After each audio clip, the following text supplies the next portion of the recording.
Jadi hari ini kita mungkin ngobrol aja sih pengalaman-pengalaman apa sih yang para teman-teman kita di sini seperti Om Ben, Mas Bekti dan Ko MY ngalamin nih tahun 2023, karena memang tahun ini sangat unik dan sangat berbeda gitu loh. Oke, mungkin kita nanti akan nanya, kita mulai urutannya dari Om Ben, terus Mas Bekti sama Ko MY. Mungkin ini disesuaikan urutannya karena sesuai umur kali ya, ke senioritas ya. Dari yang uangnya paling banyak itu. Iya, oh iya ya. Yang paling cuan ya, namanya aja PCC, para pencari cuan. Atau Oke, mungkin kita nanya dulu nih ya. Pas buka tahun 2023 gimana sih pas saham pada ARB? Sempet gak ada yang cut loss gede terus atau gimana gitu? Mungkin dari kayak tadi Om Ben dulu, terus nanti Mas Bekti, terus baru MY. Kalau saya yang waktu awal tahun 2023 yang ARB itu nggak kena sih, nggak kena karena memang apa ya, tidak punya terlalu banyak saham dan lebih banyak scalping kan, jadi foto relatif nggak terlalu banyak barang.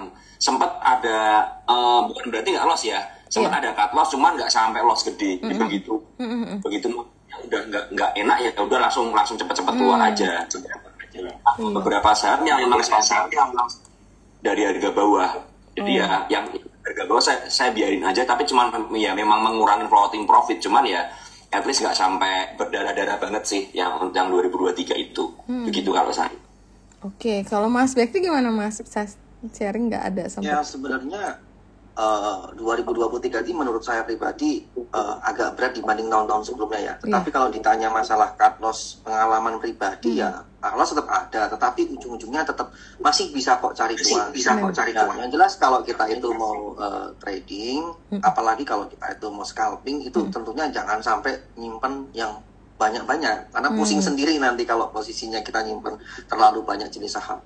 Jadi kalau ditanya pengalaman saya pribadi, oke, masih tetap ada cuannya, loss juga ada, yang gede juga ada, semuanya variatif. Iya. Tetapi kalau boleh saya bilang dibanding tahun sebelum-sebelumnya nih kayak 2022, 2021, kalau saya ditanya ya lebih enak tahun 2021, 2022. Dan berdasarkan pengalaman saya pribadi, pernah juga tuh waktu itu kalau nggak salah tahun 2013, 14, 15 itu juga berat di market, sama mirip-mirip kayak gini gitu.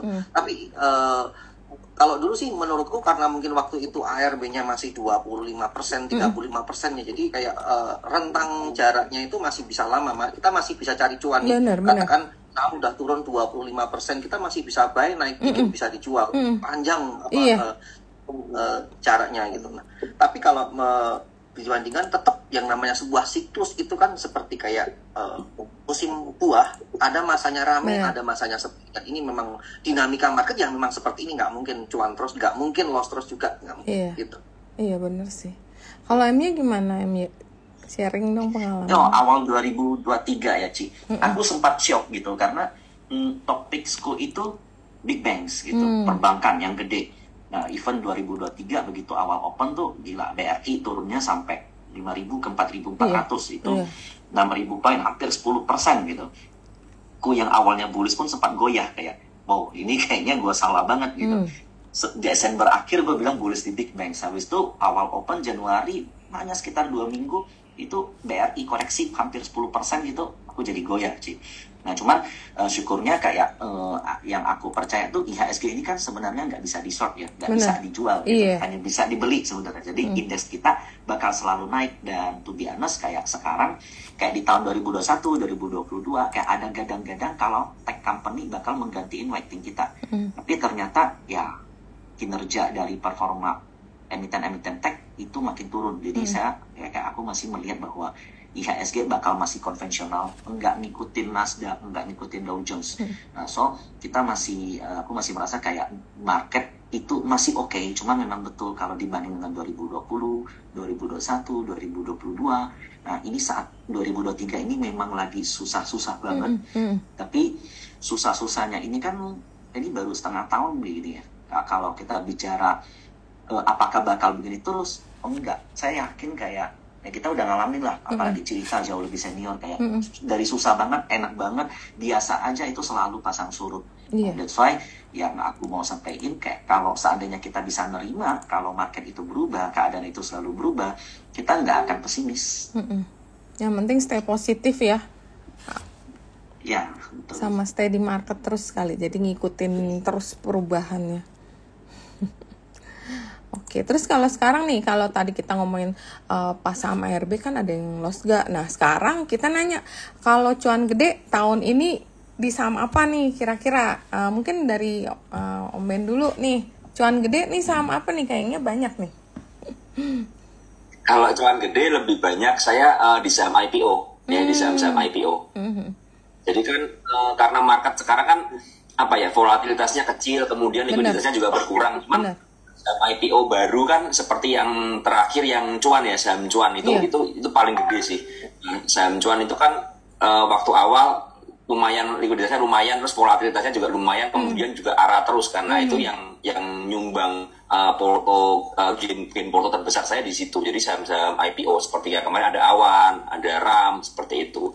Cuman ya yang lain-lain hampir nggak ada karena saya bukan tipikal swing ya. Saya bukan seperti MY yang memang lebih masuk ke big bang seperti itu, tapi lebih cari yang ada momentumnya, yang volatile. Jadi ya saham IPO lah yang menyelamatkan porto ini selama ini tahun 2023. Tapi Om Ben, ini saham IPO-nya maksudnya nembaknya waktu di IPO atau pas listing dibeli? Saya nembak 2 kali. Jadi waktu IPO itu kan karena kan sekarang begini posisinya, ini sekali lagi disclaimer on ya. Benar. Karena posisinya kan saya tidak punya ide untuk trading apa, jadi kan banyak cash. Akhirnya ya kalau saya melihat ada sebuah saham IPO yang oke ya saya di IPO-nya all in. Ya setelah all in dulu dapatnya berapa kan, dapatnya nggak banyak, paling 1,4%, 0,8%. Nah sisanya ya ketika kebuka ya nembak di situ, berani spekulasi beli waktu turun itu. Jadi udah ada modal dari IPO, terus pas listing kalau dia IPO-nya kebuka, kira-kira kalau cuan sih memang rada kelihatan sih ya waktu itu ya, sempat naik hari pertama, hari keduanya ARB tebel, tiba-tiba ARB tebelnya dibongkar, terus langsung naik cepet banget ya. Itu fenomenal sih. Nanti kayaknya jadi ambilnya di situ. Karena kalau ambil di IPO aja kan dapatnya nggak terlalu banyak ya. Tapi kalau udah dari market kan kita bisa masuk banyak. Cuman memang resikonya juga lumayan juga waktu itu karena kan volatile banget ya, volatile banget. Ada yang harga, ada yang guyur, ada yang guyur, ya udah ikutan seperti itu. Berani aja, intinya membatasi resiko aja, sudah siap loss aja, intinya seperti itu sih saya. Benar-benar. Gitu. Oke, kalau Mas Bekti gimana Mas? Cuan gede tahun ini kira-kira? Sama sih. Jadi kalau dari awal tahun sampai sekarang ini paling gede itu di cuan, saham cuan. Karena dari hari pertama sendiri, kalau saya ini hampir beda sama Om Ben tadi. Kalau saya hampir nggak pernah ikut IPO karena pasti dapatnya kebanyakan dikit kan. Benar. Dan kadang kita nggak pernah tahu juga, kadang kalau dikasih gede mate juga gitu. Iya. Pengalaman si Daniel itu ngambil gede dikasih GTSI, nah nggak salah itu kan. Nah makanya aku lebih suka nembak di reguler. Kalau memang hari itu hari pertama dikasih, kita kadang kan nembak arah. Kalau dikasih ya untung-untungan, oke. Kalau enggak ya udah. Tetapi kalau ditanya paling banyak memang di saham cuan, SMI kemarin juga lumayan dapat. Terus pokoknya hampir semuanya RAM. Jadi kayak yang saham-saham IPO. Baru ya?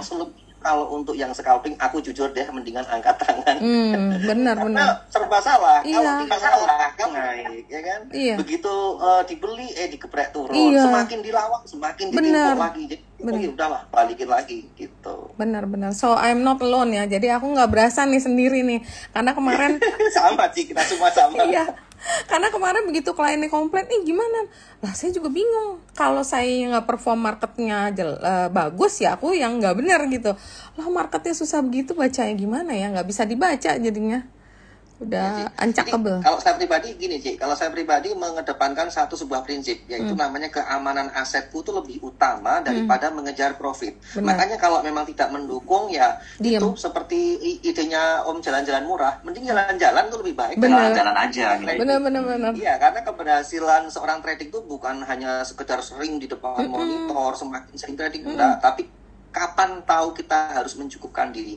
Itu sih paling penting gitu. Karena pengalaman dulu Ci, waktu aku masih muda ya, mungkin 2015-16, contoh nih, Januari saya punya uang 100 juta, trading terus tiap bulan, loss. Februari trading terus loss, Maret loss, April cuan, Mei cuan.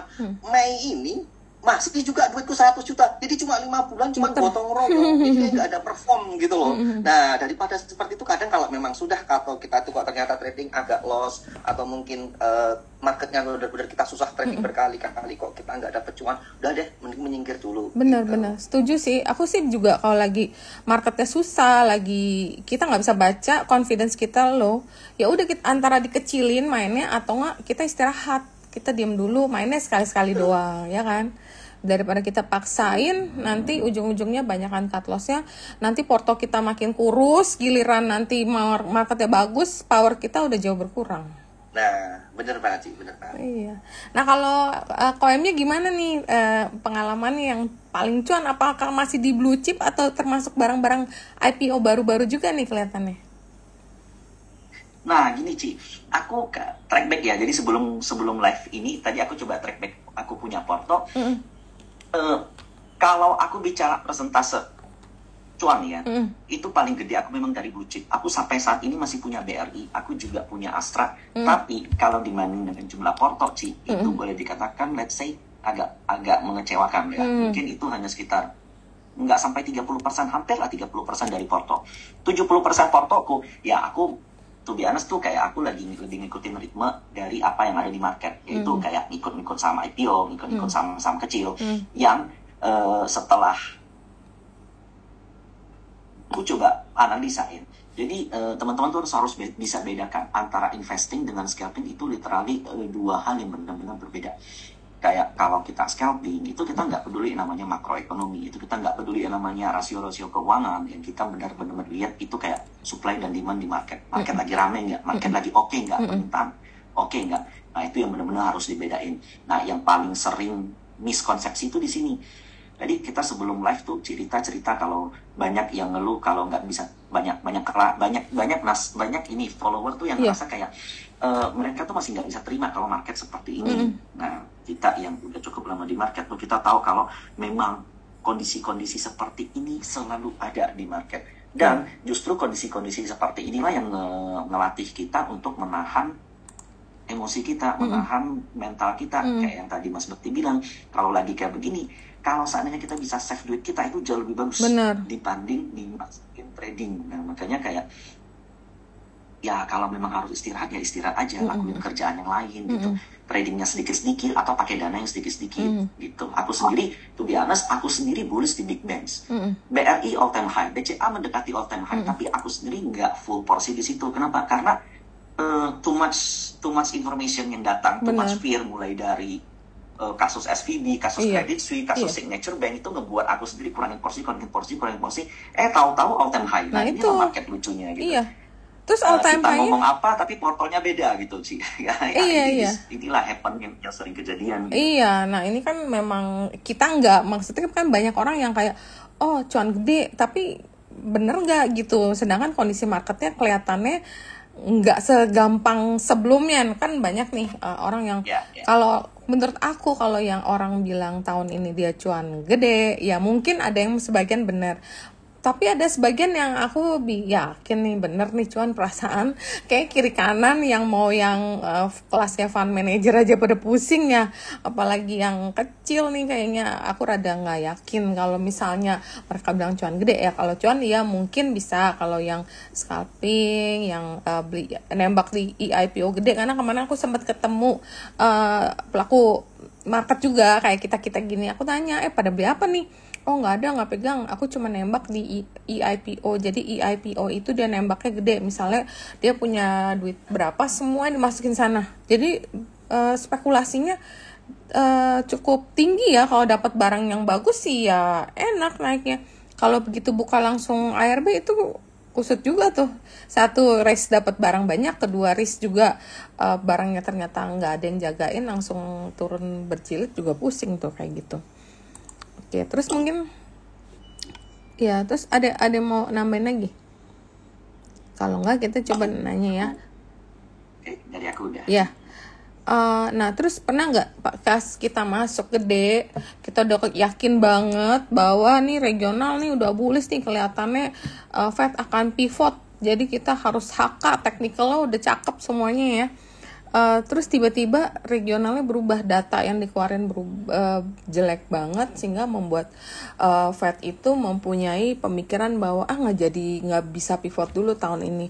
Nah terus kan kita kan jadi harus cut loss nih ya, karena marketnya kan langsung bukanya langsung turun gede. Nah padahal chartnya tuh udah bagus semua gitu. Nah kemarin pernah ngalamin nggak kayak gitu? Tapi kalau Om Ben kan mungkin lebih scalping ya, tapi scalping kan juga kita mungkin pagi beli chartnya udah bagus, tiba-tiba siang ada keluar berita yang negatif, mungkin bisa merubah juga tuh. Kalau kayak gitu pernah ngalamin, terus biasanya mesti gimana tuh Om?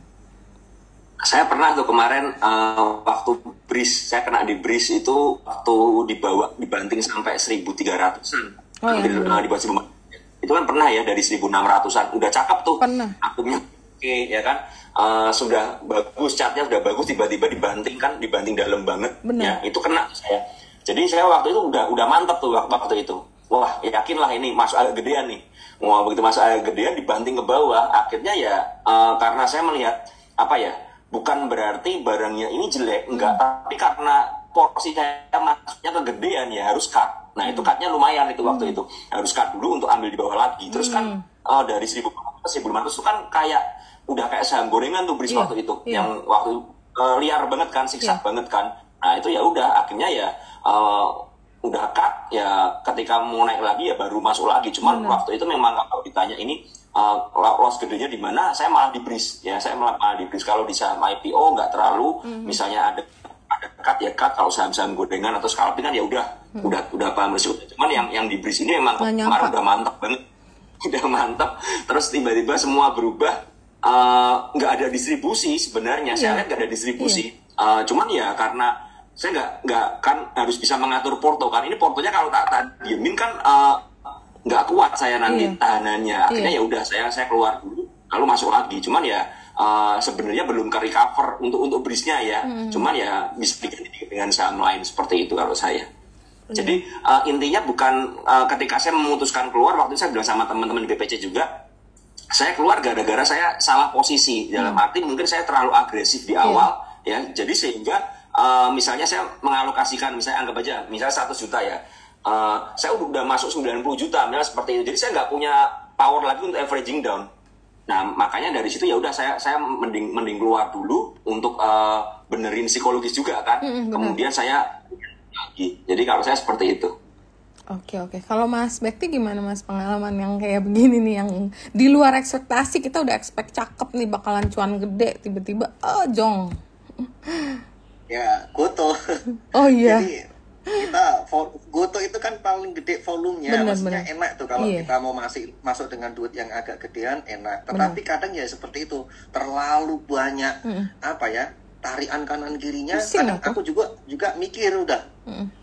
Coba HK, udah coba-coba ganjel, tidak sesuai ekspektasi, ya sudah mau nggak mau juga harus banting dan cut loss gede ya, ngalamin juga sih seperti itu sih. Kalau untuk yang lainnya aku memang tidak terlalu banyak simpen saham, dan aku memang lebih ke scalping ya, jadi disiplin aku seringnya tiap sore itu bersih, jadi nggak ada yang terlalu kayak misalnya nih malam ada perubahan apa, Dow Jones gimana, harga komoditas gimana, aku nggak terlalu panik banget karena aku selalu seringnya tiap sore itu bersih. Cuman kalau ada saham-saham yang kadang tuh masih arah atau mungkin kayak menurutku masih bagus, yang aku simpen itu pun paling esoknya udah aku jual lagi gitu. Oke.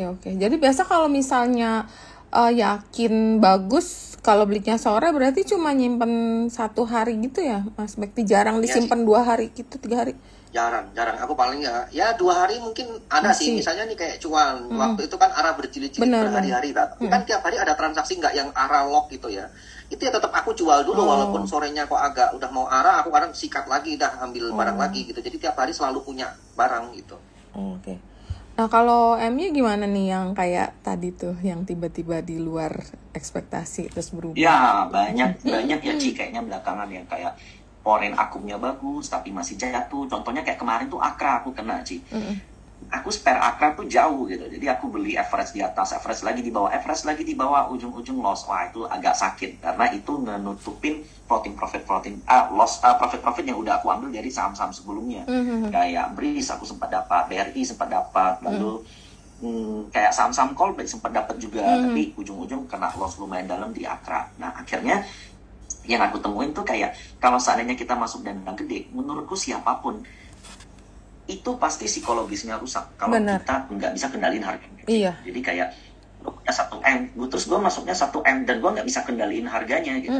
Cuman ngikutin market, itu pasti psikologis rusak. Kayak minus 3% kita takut gitu. Tapi kalau aku masuk 1M di saham yang even I know that ini sellernya udah terbatas gitu.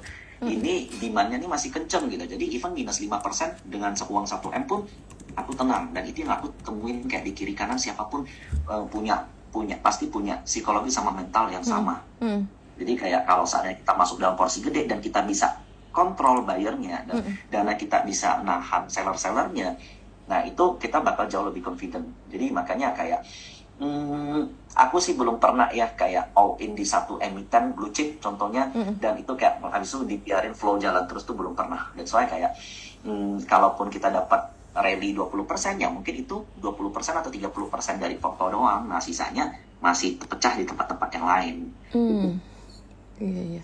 Oke, ini banyak banget sebenarnya teman-teman yang nanya ada tips dan trik. Aku bilang nanti ya untuk tips, trik dari para suhu kita nanti ya. Makanya sabar nungguin sampai akhir nih, masih banyak banget yang seru-seru yang akan di-share. Jadi kalian bisa kayak ya mungkin bisa ngambil juga sedikit idea untuk trading style-nya kayak gimana gitu loh.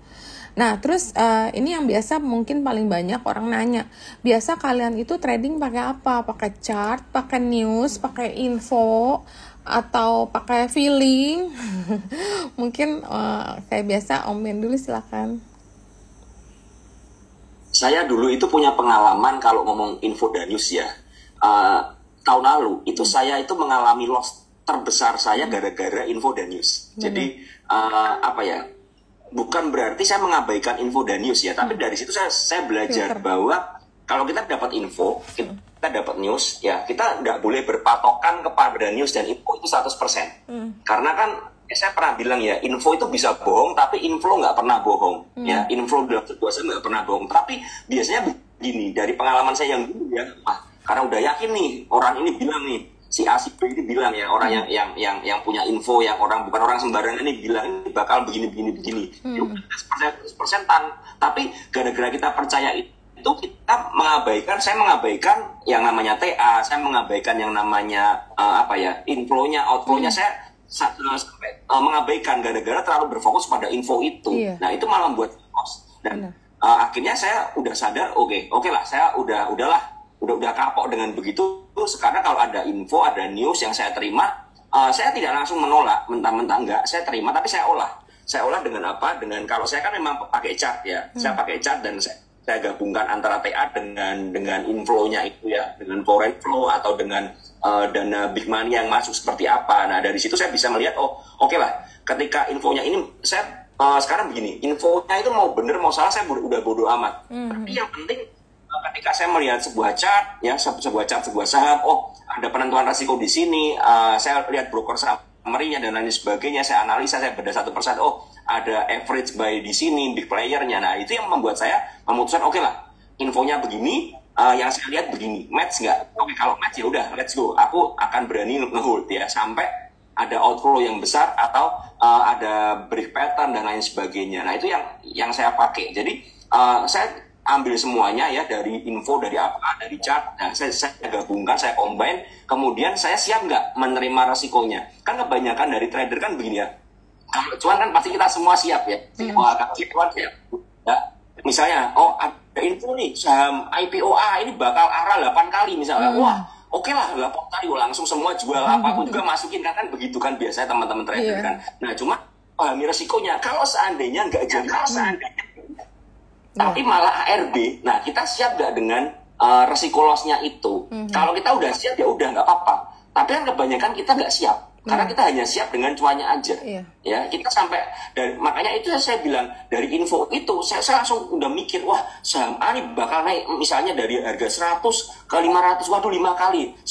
Manusia kan udah berasumsi ya, udah mikir macam-macam, waduh saya masukin misalnya, oke, masukin 1M, wah nanti jadi 5M dan lain sebagainya. Jadi kan dalam pikiran kita udah ngebayangin yang enak-enak. Nah itu terkadang mengabaikan semua resiko yang ada. Itu yang berbahaya. Dan itu yang dari pengalaman saya itu yang menyebabkan loss terbesar saya itu gara-gara begitu. Jadi bukan gara-gara saya gagal mengatasi, tapi saya gagal menerima inputan itu sehingga muncul euforia, muncul FOMO yang nggak bisa saya kendalikan. Berbahaya. Seperti itu kalau dari saya, Cik. Oh iya, tapi ini kalau Om Ben itu ngefilter inflow itu sore, Pak, lihat dari broker summary atau ada technical chart yang bisa ngedetect spike volume atau apa gitu?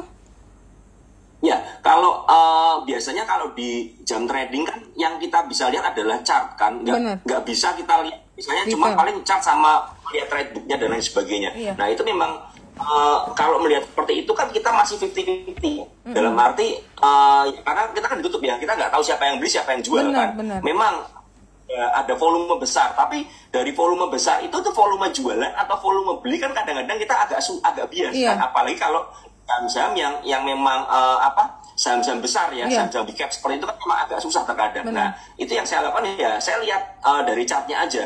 Oke lah, let's say saya menganggap ini ada inflow masuk lah, bukan jualan. Oke, seperti itu. Nah, saya lihat di chartnya penentuan resikonya di mana.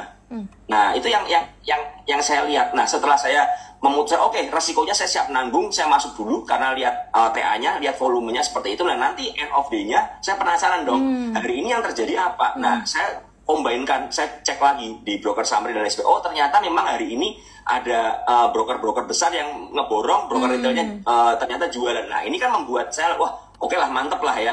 Jadi let's go. Besok mau misalnya mau averaging up atau mau nambah porsi kan nggak ada masalah. Cuman memang yang saya lakukan ketika saya memang masih tes seperti itu ya, saya hanya masuk sejumlah dana yang saya siap untuk resikonya. Karena kan kita beli kucing dalam karung Mas Yan ini kan, kita nggak ngerti kan, apalagi saya bukan penganut fundamental ya, jadi hanya melihat price action dan lain sebagainya seperti itu. Oke. Kalau Mas Bekti gimana Mas? Gimana? Kalau saya pribadi sih, aku melihat karakteristik sahamnya ya. Nah, kebetulan di sini nih, tapi ini jujur saya nggak bisa dipakai buat patokan ya. Karena kan saya itu lebih suka saham yang volatil dan di mana aku tuh lebih suka scalping pendek. Jadi aku jujur nih, mungkin beda sama Mike ya. Mungkin Mike beli Astra, kemudian kayak Telkom dan gede-gede kan. Aku hampir jarang gitu. Itu pun kalau beli paling cuman kemarin pas berburu dividen aja, dan ada yang UNDR juga ujung-ujungnya dividen trap juga karena nggak dapat apa-apa gitu. Nah, kalau aku pribadi lebih suka nih, jadi aku golongkan, aku masuknya tuh saham-saham yang kecil yang volatil atau saham-saham yang IPO. Jadi di sana yang tak butuhin memang semacam, cuman aku memahami bid offer, kemudian aku juga lihat tuh semuanya di transaksi negonya, di transaksi blok sahamnya kalau sore udah closing, ada arus asing enggak dan lain sebagainya. Aku mengamati dari situ. Nah, dari situ pun aku juga cuman sekedar mengamati, tapi aku harus punya prinsip, yaitu disiplin. Karena ujung-ujungnya kalau aku tuh mau masuk di situ, aku ingat aku tuh harus cuman mainnya cepet dan aku harus disiplin. Jadi kalau cara aku cuman seperti itu aja sih, gitu. Oke. Berarti lihat dari pergerakan market ya, overall gitu ya Mas Bekti ya? Iya. Dan aku pribadi misalnya kalau emang pas nggak punya waktu ya aku nggak mau trading. Iya gitu. Sih, benar. Berarti emang ya kita mengandalkan diri kita sendiri kalau gitu ya, bukan mengandalkan info dari luar, semuanya nggak begitu, mungkin nggak begitu cocok dengan stylenya Mas Bekti ya. Iya. Oke, kalau Emnya gimana Emnya? Kalau pengalamanku pakai info selalu ngaco, Ci. Mungkin hit rate pakai info itu cuma 10% kali ya. Jadi aku selalu masukin info itu sebagai watchlist doang. Jadi lu mau cerita sebulis apapun, mau se-insider apapun, mau se-A1 apapun, itu kayak oke, gue denger doang gitu. Jadi watchlist doang. Syukur-syukur naik ya. Kalau naik pun itu most likely ketika aku udah di dalam itu bukan karena info itu, tapi mungkin karena info itu lalu kemudian aku screening berdasarkan data-data yang menurutku make sense. Nah, data yang make sense menurutku pertama adalah foreign flow. Mungkin broker-broker kakap yang ngumpulin, lalu ketiga kayak selalu ada rejection di bawah. Nah, rejection di bawah ini tuh kayak sekarang kan banyak nih Ci ya, saham-saham yang kayak dia break support gitu, kemudian naik lagi gitu. Iya, banyak false break begini. Banyak false break ini kayak ya kebanyakan setelah aku coba analisa ya ternyata kebanyakan memang banyak market maker ataupun big player yang ingin dapat lebih gede di bawah gitu, karena mereka sendiri mungkin saya bisa salah, mungkin mereka sendiri nggak confident untuk naikin saham mereka terlalu tinggi karena takut guyuran yang muncul dari foreign gitu. Ya nggak ada yang ikut, takutnya kalau tertinggi nggak ada yang ikut, nggak ada yang berani beli gitu loh. Coba lihat saham yang naiknya tinggi banyak nggak partisipasi retail? Enggak rupanya. Iya, kayak Imas makernya naikin sendiri tuh, kayak Imas kita iya kan nggak biasa kan kelihatan akum dulu atau ada tiba-tiba jebret aja keluar berita, sebenarnya beritanya juga nggak terlalu signifikan ya untuk merubah fundamental. Iya, tapi harganya bisa naik sampai berapa kali ya, 2 kali lipat dalam waktu sangat singkat ya, dan volumenya pun sebenarnya nggak yang gede-gede banget, tahu-tahu langsung ngunci arah gitu. Iya, emang tahun ini menurut aku banyak kayak info, aku rasa bukannya infonya yang nggak akurat, mungkin sebagian ada nggak akurat, tapi sebagian juga yang kayaknya mereka juga, aku berasa kayak mereka nggak berdaya gitu untuk narikin, kayak coba kok nggak ada yang ngikut, terus mungkin narik, wah kagak bisa keluar nih, jadi kayak kebanyakan barang, bensinnya habis, terus ya udah jadinya kan berhenti. Nah itu yang bikin harganya juga turun, memang marketnya nggak mendukung mau gimana pun. Kalau aku bilang sekarang nih kayak kolam nih, airnya tuh lagi tipis, jadi susah mau bergerak kemana-mananya, emang ya lagi susah nih. Ada yang bilang susah cash, iya emang berasa gak kayak dana atau likuiditas di market itu sangat tipis. Ada yang bilang tuh katanya dananya kemakan kripto sama robot trading, bener gak sih kayak gitu? Kalau menurut Om Ben setuju gak kayak gitu? Market kita nih tipis banget ya, likuiditas paling sehari 6-7, sedangkan dulu kita bisa main berbagai macam saham, gebuk sana gebuk sini. Sekarang satu aja kadang tipis banget gitu, naiknya tipis. Bener gak sih likuiditasnya pada habis karena kena gebuk kripto sama robot trading? Kalau saya lihat mungkin enggak ya. Mungkin kalau habis gara-gara robot trading sih mungkin enggak. Ada enggak? Ya pasti ada. Cuman mungkin enggak terlalu gede. Tapi yang mau kita ketahui adalah kan begini. Sekarang ini kan di Indonesia ada pasar saham ya, bursa saham kita ya lokal, kemudian ada US market ya, atau pasar saham yang di luar negeri seperti itu, ada ada forex komoditas sama ada kripto. Nah, dengan adanya beberapa pilihan ini, otomatis ketika memang dirasa marketnya ini di IHSG nggak ada volatilitas ya, otomatis orang-orang ada dong yang pindah ke sana. Nah ini yang mempengaruhi, pasti ada dong yang pindah ke sana. Kalau misalnya begini, saya kemarin juga lihat beberapa teman yang punya dana gede pun akhirnya mengalihkan ke XAU ya, gold ya, trading gold, karena goldnya kan memang volatile banget. Nah kalau memang di market kita ini nggak ada volatilitas, nggak bisa dicopetin, nggak bisa make money di sana ya, mau nggak mau orang yang punya kemampuan dan orang yang tahu dengan ada pasar yang lain yang lebih menarik, orang pasti pindah dong, pasti switch kan, seperti itu kan. Nah itu yang mungkin jadi seperti efek bola salju. Jadi ya, kita ini semakin lama semakin kecil likuiditasnya, gara-gara ya kita harus ngerti juga bahwa banyak sekali teman-teman trader yang udah nggak aktif lagi di market kita. Ya saya tanya ke beberapa sekuritas juga sama, katanya SID yang nggak aktif semakin banyak kan, seperti itu. Nah ini kan juga salah satu problem ya, salah satu problem. Makanya tadi cerita juga bilang kan, seperti Imas rasanya ini nggak ada akumnya tiba-tiba naik. Nah ini memang seperti mereka bermain sendiri kan, seperti itu ya. Imas kan kita lihat ya, pokoknya saya kemarin juga pakai Imas sebagai ATM harian. Saya memperhatikan polanya, setiap kali merah saya beli, closing pasti hijau jual, nanti besok lagi begitu, merah beli, hijau jual, sampai akhirnya kan polanya berubah, selesai kan. Nah itu yang berbahaya kan. Dan kalau kita cek kan yang HK ternyata broker RB kan, broker RB yang tiba-tiba nggak tahu dari merah di HK aja, di HK di besoknya lagi begitu. Ketika broker RB-nya hilang ya Imasnya jadi ARB seperti sekarang. Nah ini yang problem kan, kita nggak pernah ngerti kapan mainannya selesai. Kayak saham kan juga begitu, tiba-tiba nggak tahu pakai broker YP, HK aja mereka, HK terus ke atas pokoknya, disikat ke atas terus, nggak ada apa-apa, di spike terus ke atas. Nah ini kan apa ya, menurut saya nggak terlalu bisa kita ikutin, karena ya seperti kita bilang nggak ada akunnya. Ya mungkin kalau kayak saya scalper mungkin masih bisa, tapi kalau orang-orang yang swing ya mungkin bingung ini entry-nya di mana. Karena nggak ada dasarnya kan. Ini tiba-tiba chartnya aja kalau kita lihat kayak IMAS aja chartnya udah nggak karu-karuan, bisa naik terus, rally terus ya. Ya itu yang terjadi. Jadi ya udah, kita harus menyadari juga kalau memang likuiditasnya sepi ya. Tadi yang seperti Mas Putih juga bilang ya, kita harus menurunkan size atau malah memang break dulu aja sambil melihat mana yang berpotensi, sehingga nanti ketika marketnya recover kita nggak rusak psikologis dan nggak kehilangan dana dalam jumlah besar. Kan seperti itu. Iya benar. Nah kalau menurut Mas Bekti ini market yang tipis ini setuju nggak sama Om Ben bahwa dana itu sebagian karena market kita istilahnya potensial profitnya itu lebih kecil daripada tahun-tahun sebelumnya pada pindah nih ke market lain, atau memang dana ini sebagian dana orang yang dulunya cuan gede kemakan di kripto, kemakan di robot, jadi ya duit yang beredar buat trading tinggal segini-gini aja. Kalau menurutku pribadi ada beberapa sisi. Mungkin ada benernya juga dan ada nggak ada benernya juga. Jadi gini, kalau ada benernya bisa jadi karena contoh nih saya pribadi atau mungkin aku punya beberapa temen yang dia katakan udah meraup cuan banyak dari tahun 2020 kemarin 2021, itu mereka pada nggak mau memasukkan uangnya semuanya. Saya sendiri punya pengalaman buruk di masa lalu. Pernah dulu waktu itu uang saya tuh pernah udah jadi 3,5 M, hancur deh, tinggal 400 juta. Udah pernah jadi 10-an M, tinggal 1,8 M. Aku ngalamin pribadi kayak gitu.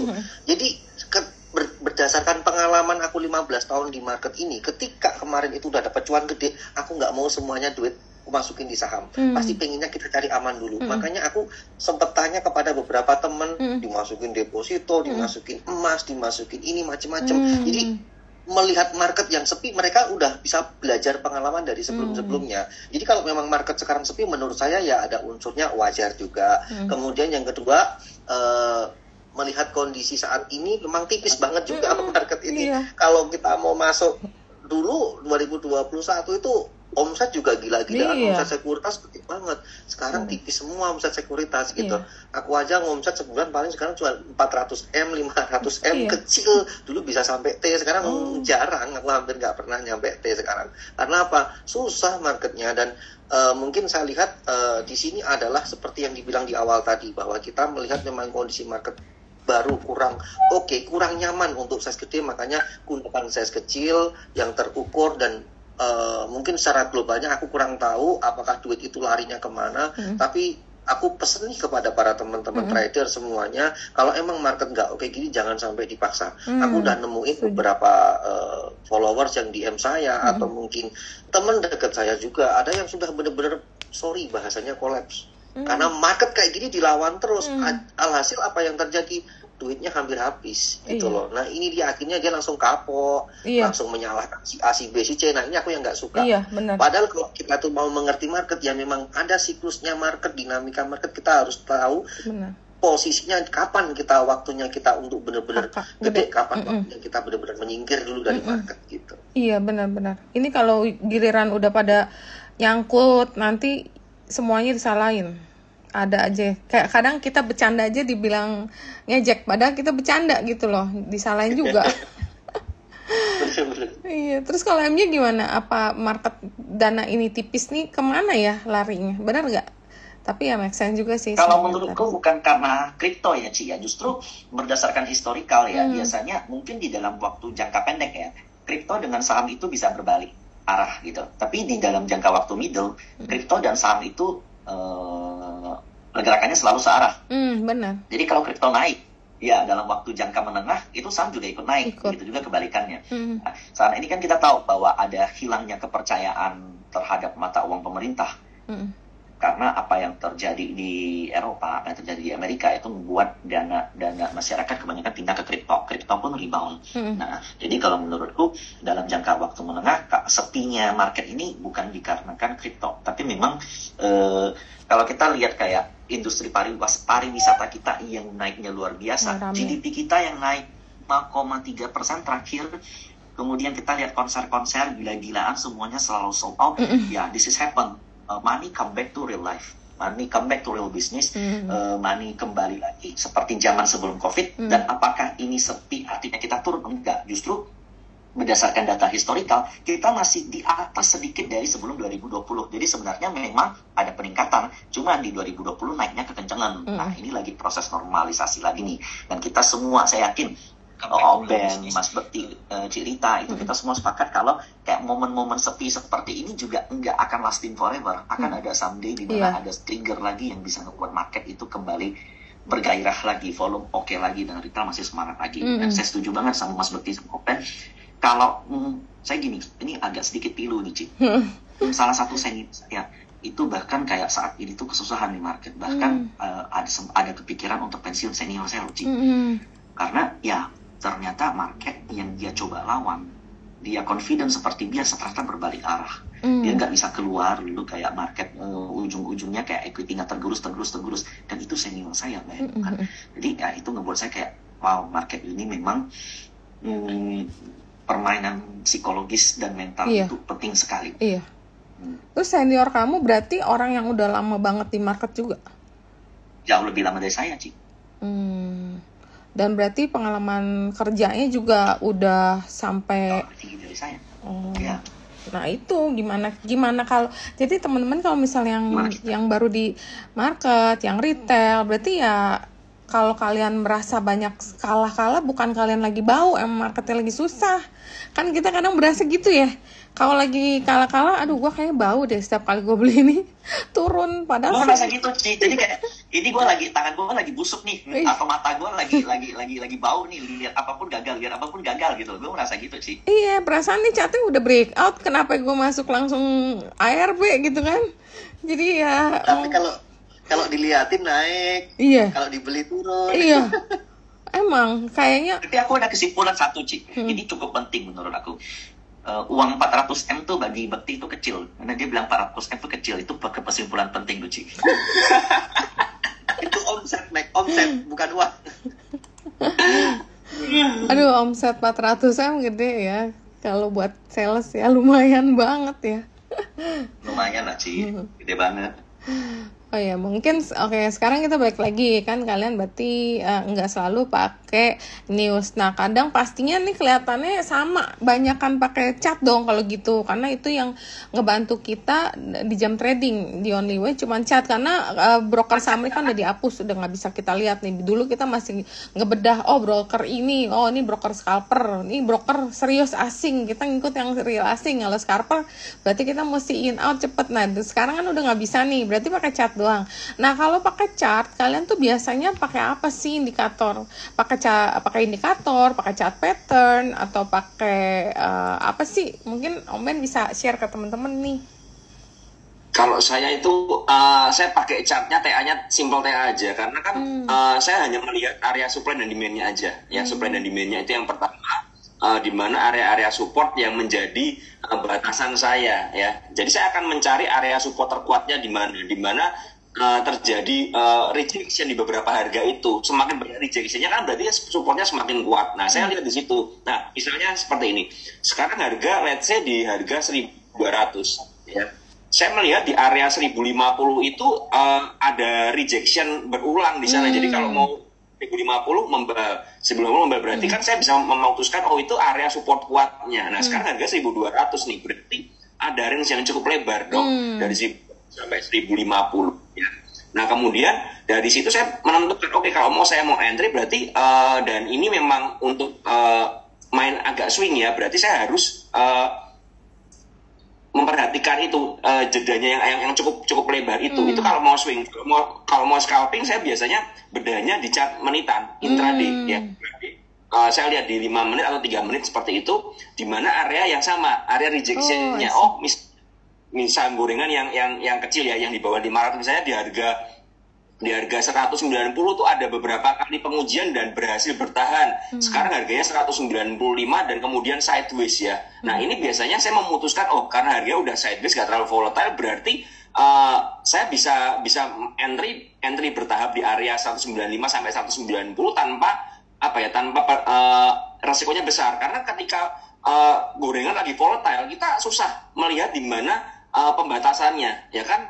Karena cepat banget kan, tiba-tiba di spike ke atas ya, spike ke atas langsung diguyur, ya kan? Kita masih diguyur turun lagi. Nah, saya biasanya masuknya bukan ketika spike, tapi masuknya ketika sideways tersebut. Saya jujur nggak pakai indikator karena memang saya nggak terlalu paham dengan banyak indikator. Jadi saya melihat itu supply dan demand-nya. Kemudian juga volumenya, ya volumenya. Oh, misalnya ada terjadi peningkatan volume seperti ini. Nah, kalau kita ngomong, saya kan biasanya juga pakai bid offer sama broksum. Nah, kalau saya lihat broksumnya nariknya mulai volume keluar. Ketika volume keluar ini yang terjadi apa? Apakah ada transaksi antara pembeli penjualnya, siapa yang beli, siapa yang jual? Itu yang saya perhatikan. Nah, kalau saya lihat bid offernya, nah ini problem lagi sekarang dengan marketnya yang sepi seperti ini. Terkadang bid offernya itu banyak palsunya. Iya. Ya. Benar. Mereka buat fake liquidity ya, jadi likuiditasnya sepertinya tebel tapi nggak banyak juga. Ketika kita HK banyak, biasanya malah diguyur karena apa? Memang nggak banyak likuiditasnya, hanya diciptakan aja bid dan offernya. Nah itu saya biasanya melihat dari dan transaksinya bagaimana? Apakah ada transaksi besar atau memang pecah-pecah kecil? Nah kalau transaksi kecil, saya akan masuk dengan pecah-pecah kecil juga. Misalnya rata-rata transaksinya di bawah 500 lot, nggak mungkin saya langsung angka 1000 lot, pasti akan ketahuan. Nah, maka saya juga pecah, misalnya mau masuk 1000 atau 2000 seperti itu ya, saya masuknya mungkin 200-an dulu, 200. Jadi dengan mecah kecil seperti itu apa ya? Saya punya range yang cukup lebar juga. Misalnya dari 195 saya masuk 200 dulu atau 500 dulu. Nanti di 194, 93 itu saya juga pasang antrian kecil-kecil di sana.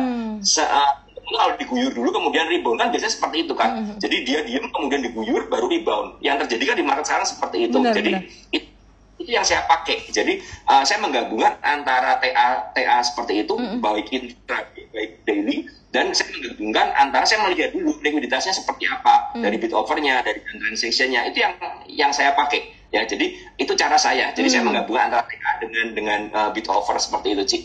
Oh, gitu, berarti tapi kalau misalnya tadi kan Omen bilang belinya kecil-kecil 200, 300 biar lebih nggak kebaca, istilahnya nggak eye catching, ada yang masuk nyolong gede gitu kan ya. Kalau misalnya kita masuk enter 2000 kita pecah 20 random gitu tetap ketahuan ya? Biasanya kalau memang ya kalau kita berani ya masuk di satu harga ya silakan nggak apa-apa. Tapi kan market sekarang ini kalau kita masuk satu harga kan resikonya gede gitu loh. Apalagi di saham-saham gorengan ya. Walaupun kita pecah, misalnya kita masuk 2000, kita pecah 100 kali pun. Kalau alokasi kita cuma 2000 doang kan sangat berisiko, Cik. Gitu kan. Gak ada masalah sebenarnya kalau memang kita berani aja ya, berani aja. Kemarin yang waktu Okas, jadi ini sekali lagi disclaimer ya, ini hanya contoh ya. Kemarin kan Okas kan sempat arah hampir 3 kali kan. Nah, itu tiap pagi saya juga nyolongin Okas. Kalau itu begitu rame ya saya berani angka 3.000, 5.000 begitu berani. Kalau pas rame ya begitu pas kira kapal rame. Nah ketika diturunin ya ini harus sudah siap-siap buang. Kan seringnya kan begitu. Okas kan kemarin sempat ditarik dulu, kemudian dibanting dekat kuning, baru rebound lagi, baru kenceng lah sampai arah. Nah itu ya sudah siap dengan resikonya. Intinya begini, kalau saya siap HK gede ya berarti saya harus siap untuk cut loss gede juga. Nah ini penting di market sekarang karena teman-teman kebanyakan kan siap agak gede tapi kalau cut loss bingung akhirnya. Aduh cut loss ya, akhirnya malah ARB. Ya, nah ini yang perlu mungkin kalau kalau teman-teman nggak disiplin ya seperti itu yang terjadi. Pengennya HK gede diturunin bingung akhirnya ngeholdnya apa? Karena udah nggak ada analisa, udah berharap naik lagi lah. Siapa tahu mantul. Nah ini udah salah banget kalau trading seperti ini. Nah kalau nggak siap HK gede bagaimana ya, jangan gede-gede. Jadi tradinglah sesuai dengan kapasitas kita. Kalau nanti kan mikirnya begini lah, kalau saya HK kecil kan cuannya kecil. Ya memang itu kan bagian dari resiko ya, konsekuensi lah ya intinya. Kita harus siap kalau memang masuk banyak ya cuannya banyak, tapi lossnya juga banyak. Kalau masuk sedikit ya cuannya dikit tapi loss kita terukur. Nah ini yang harus kita mengerti dulu. Jadi mindsetnya harus dibenerin dulu seperti itu. Iya benar-benar. Oke menarik banget nih. Kalau Mas Bekti bisa sharing nggak tipsnya? Misalnya biasa pakai chartnya yang ngebantu untuk filter pakai apa nih? Aku jujur nih, aku chart nggak terlalu yang detail banget. Mungkin berbeda dengan yang lainnya, atau enggak. Karena aku pribadi kadang menerapkan sebuah prinsip dalam diri saya sendiri. Pokoknya kalau aku input di berapapun itu, aku harus punya namanya trading plan dan aku harus selalu bisa membatasi resiko. Misalnya nih turun 2%-an atau mungkin 3%, udah itu harga mati, harus cut loss. Tetapi ternyata kok tiba-tiba langsung kadang kejadian nih, kita udah punya trading plan tiba-tiba diguyur sampai langsung mau ARP, ya udah tutup mata ARP buang. Yang penting aku harus keluar dulu gitu. Karena apalagi kalau orang yang bermain di saham-saham IPO ini kan arahnya juga belum jelas. Dilihat chartnya juga belum ada chartnya juga ya kan story-nya. Hari pertama, kedua, ketiga nih misalnya aku lihat nih kemarin sempat lihat karena berhubung teman saya sempat kena juga di saham pipa namanya. Itu dari IPO ditarik sampai atas, jrokin sampai bang berjiri-jiri sampai benar-benar sekarang tinggal 67 perak. Itu waduh, itu kalau nggak cut loss dari atas mata itu gitu loh. Makanya chart memang bisa bentuk cerminan. Salah satu menurut saya pribadi chart itu adalah kelemahannya, salah satu kelemahannya adalah dia membandingkan dengan historical di masa lalu, padahal kinerja di masa mendatang belum tentu seperti masa lalu. Tetapi juga memang itu salah satu tools kita juga untuk memprediksi ke depannya. Memang ada hal-hal tertentu yang di luar nalar kita ya, mungkin semacam kayak catnya kok tiba-tiba naiknya gini, misalnya IMAS deh. IMAS itu kan bisa kayak gini terus, bisa berapa hari itu hijau terus, nggak candlenya ya sore itu hijau terus. Nah itu kalau kita teori secara teknikal, wah ini naik terus, apalagi saham-saham yang IPO atau mungkin arah itu kan candlenya udah naiknya kenceng banget. Makanya saya pribadi menerapkan lebih ke mengamati dari bid overnya, drop summary-nya, kemudian mungkin news dari newsnya. Tapi itu cuman news itu referensi seperti yang dibilang Om Ben dan Mike tadi di depan, bahwa kita nggak boleh berpatokan pada news saklek gitu, nggak bisa. Itu cuma kayak referensi untuk pertimbangan juga. Tapi ya, pada hakikatnya kalau memang kita itu mau trading di market, kita harus punya yang namanya trading plan, disiplin. Saya juga contoh nih, ada saham yang aku lihat nih ya, Tech itu kalau nggak salah 2 bulan lalu masih 4.000, sekarang tinggal 90 perak. Aku sempat beli di harga 130-an. Habis itu turun ARB sekali, hari kedua udah tak buang semua. Masih emitennya masih buang terus, dan sampai sekarang masih ARB berdiri. Tapi sempat exit ya Mas? Kenapa? Sempat exit, bisa exit ya? Aku bisa exit, karena waktu itu aku berpikir ini exitnya kebetulan waktu itu volumenya cuma dikit. Satu-satunya cara ini kalau tak diemin karena ARB kan, ya udah makan dulu, bikin up FOMO dulu, retail mungkin masuk, udah keluar lagi, udah selesai gitu. Jadi tapi intinya aku harus punya trading plan, aku harus batasin resiko. Kalau tetap waktu harga 130-an aja nih, misalnya aku udah namanya overconfidence ya, aku terlalu percaya diri, wah ini kayaknya masih bakalan up nih, udah jatuh dalam banget, sekarang masih 90 ARP lagi, nggak tahu besok sampai berapa juga, nggak tahu juga gitu. Jadi intinya kembali lagi ke masing-masing adalah trading plan, bahwa yang namanya kita itu di market, kita nggak pernah tahu. Dulu alumni LQ45 Trada Maritim itu 2013, aku waktu masih kerja di sekuritas itu LQ45 sekarang 50 perak disuspend lagi gitu kan. Grupnya Bakri dulu juga LQ45 semua, hampir semuanya, sekarang juga kayak gitu. Nah jadi intinya bahwa di saham itu sesuatu hal yang kadang kita kira nggak mungkin, bisa jadi mungkin, yang mungkin bisa jadi nggak mungkin gitu. Jadi intinya kita harus punya trading plan. Kalau udah tidak sesuai ekspektasi, kita harus membatasi yang namanya risiko dengan cut loss, itu penting gitu. Oke. Terus kalau M-nya gimana? Kalau chart itu biasanya lihatnya kemana? Aku setuju ya. Jadi Cirita tuh sering ngomong kayak chart itu bisa dibelokin. Setuju banget, chart itu bisa dibelokin. Nah, dan itu ada sedikit perbedaan antara, menurutku ada sedikit perbedaan antara saham yang nggak liquid dengan saham yang liquid. Nah, saham yang liquid yang transaksinya sehari 100M, 200M, contohnya kayak Big Banks, kemudian kayak Consumer Goods gitu. Volume besar terbentuk di satu harga. Nah, itu pertanda bahwa ada banyak terjadi transaksi jual dan beli. Nah, selanjutnya tinggal kita analisa, ini lebih banyak yang ngakung atau lebih banyak yang jual. Jumlahnya pasti sama, cuman jumlah person yang mengakung sama yang jual itu beda atau sama. Nah, dengan chart di blue chip, of course kita bisa melihat di titik-titik mana, di areal-areal mana itu ada potensi terjadi pembelian, ada potensi terjadi rejection, dan itu masih valid sampai saat ini. Cuman kalau untuk super minor di market seperti ini, jebol tuh hal yang wajar. Kayak contohnya Breeze ya Ci. Kemarin hukumnya bagus, foreign-nya oke, mendekati last high 1.800, ada berita buruk ARB 2-3 kali gitu. Tapi selama periode ARB itu kalau kita perhatiin akumnya tuh masih masif Ci. Jadi support bisa dijebol, tapi flow benar nggak bisa bohong gitu. Itu flow-nya ada meskipun harga turun. Flow bukan berarti saham harus naik belum gitu. Ada flow artinya ada uang yang masuk, belum tentu harga uang yang masuk ini belum tentu harganya naik gitu kan. Kalau ada crossing itu kan ada flow. Kalau crossingnya contoh ada 1 juta lot di satu harga itu kan ada flow. Tapi apakah harga naik kan? Belum tentu. Nah, jadi memang cara kita membaca flow itu semakin berubah terus. Kalau dulu lewat Broksum menitan, sekarang udah nggak bisa. Nah, sekarang ya nggak mau ngelihat lot-lot gede yang terjadi di harian. Tapi ingat, kembali lagi, plan kita awal beli untuk dapat 2-3% kita langsung jual, berarti ngapain kita lihat Broksum? Ngapain kita lihat chart? Amat nggak relevan kalau kita lihat chart weekly, lihat support daily, tapi kita mau beli untuk 2-3% kalau jual. Nah, yang sering kejadian kan gini, Ci. Kita beli, harapannya 5% udah mau dijual, kebanyakan gitu. Tapi enggak nyentuh nih 5%, malahan turun. Lalu jadinya swing gitu. Itu yang paling enggak banget kalau menurut gue, yang sampai sekarang masih sering kejadian. Iya sih, Bris itu waktu di 18.10 juga sebenarnya udah aneh nggak sih, berasa 18.10 volume udah gede nggak bisa break.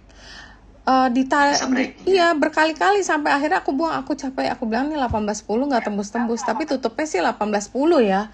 Tapi ternyata besok memang ada berita yang agak ngeri juga sih kayak gitu. Jadi ya turun lagi, memang turun, kelihatan masih ada yang mencoba jagain, ada yang coba nahan. Ya mudah-mudahan sih jangan sampai turun lagi sih. Soalnya kalau satu saham turun ARB, marketnya langsung gak enak gitu loh. Gara-gara 1-2 saham yang keseret yang lain. Iya, jadi kayak confidence itu very low begitu. Ada yang aneh dikit langsung semuanya pada yang tadi lagi enak-enak trading buy tiba-tiba jadi berbalik jadi sell semua, langsung mau risk castle semua. Oke, ini kayaknya udah banyak banget sih pertanyaan. Sebenarnya aku juga masih banyak yang mau tanya, tapi nanti deh kita jawab dulu pertanyaan. Nah, Dear Avengers, bagaimana antisipasi ARB simetris terutama untuk trader newbie zaman corona? Ada yang nanya juga sama nih pertanyaan, ARB 15%, saya newbie di market, selain disiplin cut loss apalagi ya? Nah, gimana? Kayaknya jawabannya cuman dipantengin apa gimana nih? Mungkin Om Ben dulu, terus abis itu kayak biasa Bekti dan KMY. Ya, kalau saya lihat ini kan pengalaman pertama lagi ya, berubah ya dari minus 7% di minus 15%. Kita nggak pernah ngerti apa yang terjadi. Nah, yang bisa kita lakukan adalah, kan kita nggak bisa kontrol market nih, kita nggak bisa kontrol regulasi. Yang bisa kita kontrol apa ya, jari kita sama porto kita. Nah, sekarang kalau dari saya pribadi, kita lihat di porto kita ini ada nggak saham-saham yang cukup berbahaya dalam tanda kutip ya, yang memang gorengan yang udah di breakdown seperti Mas Budi cerita seperti saham TEDS dan lain sebagainya, itu masih ada nggak yang begitu-begitu? Kalau masih ada gimana? Sarannya resikonya udah terlalu gede dan udah dalam, ya kita harus berani cut untuk mengakui kesalahan kan seperti itu. Nah, cuman kalau kita memang masih ada saham-saham yang oke, seperti banking dan lain sebagainya, ya mungkin masih bisa berani hold ya. Kalau saya seperti itu. Nah, sekarang bagaimana? Makanya kan tadi saya bilang ada trading competition, apakah saya ikut? Saya bilang saya nggak ikut. Karena apa? Karena saya pingin adaptasi dulu di market ya. Kan ini berubah lagi marketnya kan. Nah, kita adaptasi dulu sebelum kita mengejar hal yang lain. Saya sangat setuju dengan apa yang Mas Budi bilang tadi, bahwa di market seperti ini adalah fokusnya bagaimana kita nggak kehilangan aset lebih banyak lagi, bukan cari profit. Karena marketnya kalau seperti ini berarti kan chance kita kalah lebih banyak daripada chance kita menang. Otomatis kalau kita semakin agresif, yang terjadi apa? Kemungkinan kita untuk loss semakin gede lagi. Nah, ini yang harus kita sadarin dulu. Tadi si Michael juga bilang kan, kita harus berani mengakui bahwa market ini nggak sesuai yang kita harapkan. Market ini nggak seperti yang tahun 2020, 2021, 2022. Dan itu itu kenyataannya seperti itu. Nah, kalau kita udah sadar bahwa marketnya nggak sesuai yang kita harapkan, ya makanya kita jangan pakai patokan yang lama, kita jangan pakai size yang lama dengan market yang lama. Ya, kalau kita masih pakai sizing yang lama, oke lah, tahun 2022 kemarin lah, atau 2023 awal masih oke marketnya. Misalnya saya masuk dengan uang 100 juta, saya bisa menghasilkan uang sekian. Nah, sekarang belum tentu. Kamu masuk dengan 100 juta, belum tentu bisa keluar. Problemnya di situ, bukan masalah cuan atau loss. Masalahnya bisa keluar atau enggak. Nah, itu kan problem. Kalau sampai nggak bisa keluar, nanti seperti yang tadi apa Michael bilang, ada seniornya yang equity-nya terus-menerus. Nah, kita kan nggak mau itu terjadi. Makanya dilakukan adalah ya kita wait and see. Makanya kan sekarang saya lebih banyak, saya di PC pun bilang, saya sekarang lebih banyak wait and see dulu, lebih banyak cooling down dulu. Karena apa? Ya marketnya nggak sesuai yang saya harapkan. Marketnya saya tidak bisa agresif lagi di market seperti sekarang ya. Saya lebih kalem aja. Kalau nggak ada yang menarik gimana, ya udah. Kemarin pun saya hari Jumat cuman pagi trading ya, beberapa saham, kemudian saya coba trading lagi dan saya cut loss, saya langsung selesai. Saya udah langsung nggak trading seharian. Saya cuma lihat market tapi dari open apa-apa. Ya, nah itu yang saya lakukan. Bagaimana saya ngerem. Nah, tips dari saya buat teman-teman yang baru pertama kali atau apalagi teman-teman yang nggak pernah ngerasain ARB simetris seperti dulu ya, angkatan-angkatan COVID begitu. Nah, ya teman-teman harus mengendalikan diri kita. Jangan sampai ini kalau ada saham spike ya langsung FOMO, langsung ngejar, jangan sampai. Hati-hati. Karena apa? Kalau turun sekarang nggak cuma mentok minus 7%, ini minus 15%. Let's say teman-teman beli di harga 10%, kemudian harganya turun sampai ARB, itu lossnya bisa minus 25%. Nah, kita siap nggak dengan loss seperti itu? Kalau nggak siap bagaimana? Ya jangan FOMO, kendalikan psikologis kita, kendalikan jari kita, jangan asal masuk. Kalau kita masuk harus sudah disiplin, harus sudah siap, di mana kita harus siap kehilangan uang. Nah, kalau saya tipsnya begitu, ya, itu aja. Oke, thank you. Kalau Mas Bekti ada tips kan nih, ada temen yang baru masuk tahun corona. Nah, kan mereka belum pernah nih atau jarang ngalamin yang minus 15% kan nanti. Oke. Sebelumnya saya ada sedikit cerita itu waktu dulu pernah ngalamin hati-hati ya nih kepada para teman-teman nantinya. Saya pernah beli waktu itu plus 10% terus dibanting ARB 35%. Jadi benar-benar luar biasa sakitnya gitu. Sehari udah kayak setengah aset hilang gitu kan. Contohnya gitu. Nah, makanya di sini kita nggak bisa menurutku kayak merubah arus. Jadi yang namanya bursa efek itu saya lihat makin kesini dari pengalaman dari awal saya trading itu selalu berubah-ubah. Termasuk jam dagangan dulu. Pertama kali saya trading itu 9:30 Indonesia. Dirubah jam 9. Dulu nggak ada namanya pre-opening, pre-closing. Nggak ada, terus ada. Fraksi juga dirubah, kemudian batasan arah ARB itu juga berubah-ubah terus. Nah, ini mau ada wacana kembali ke 15% dan mungkin September akan normal sampai 25 dan 35% ya untuk saham-saham yang di bawah fraksi 200. Pesan saya cuma satu sebenarnya adalah itu disiplin. Bagi teman-teman yang nggak ada trading plan dan dia nggak mau batasin resiko ataupun eman-eman gitu ya, cuman dilihat uang siapa tahu nanti balik bermain harapan, udah deh pasti hancur di market. Makanya untuk antisipasi itu semua pesan saya cuma harus ada trading plan. Mau swing mau kayak investing apapun, kalau nasihat saya tetap harus ada yang namanya pembatasan, yang namanya resiko. Karena menurut saya keberhasilan di market itu yang paling diutamakan adalah mengukur resiko dulu. Kalau resiko itu kita udah bisa maintain, kita udah bisa kontrol, kemungkinan kita akan berhasil di marketnya karena kita bisa meminimalisir resiko, melindungi aset kita. Tapi kalau aset kita udah tergerus dalam yang tak bilang itu tadi, katakan kita nggak mau disiplin, akhirnya nyangkut banyak, orang cuma berusaha ini gimana. Ini ibaratnya kalau kita nanganin pasien udah stadium 4 ya mau gimana gitu kan, udah minus 70%, apalagi saya pernah punya cerita dulu minus 85%. Gimana solusinya? Ya udah bismillah, tutup mata, cut loss, kita mulai dari hal yang baru. Yang penting pokoknya kita harus belajar dari kesalahan cut loss, jangan sampai diulang lagi. Dan yang paling penting adalah disiplin. Karena contoh nih, kadang selain disiplin juga yang paling penting adalah juga jangan lupa disiplin take profit. Kadang ada orang yang beli di harga 100 nih, naik di 104. Dia mikir, siapa tahu nanti masih naik, siapa tahu ini udah mau nyentuh 109, wah kayaknya jebol deh 110, coba deh tak jual di 111. Tapi belum sampai sana, harganya mulai turun mendekati 100. Akhirnya ya profitnya hilang gitu kan. Habis itu dia pengen jualan lagi, ternyata merah turun, siapa tahu nanti balik, akhirnya turun dalam, semakin takut gak mau cut loss dan akhirnya nyangkut. Problem dari nyangkut itu adalah karena Anda nggak mau disiplin. Sebenarnya itu sih. Jadi untuk menghadapi ini semua, apalagi batasan ARB-nya mau dibikin lebih panjang ya, lebih 15%, kalau nggak punya trading plan, ini hati-hati, bahaya menurut saya. Karena ada nih beberapa trader yang dia kadang ngukur resiko. Sekarang masih enak nih, yang namanya trading ketika kita punya average nih, average harga bawah, kemudian ditarik closing. Oh, besok itu kalau ARB 7%, aku masih punya nih profit nih. Ya udah, besok kadang mereka langsung enternya langsung 7%.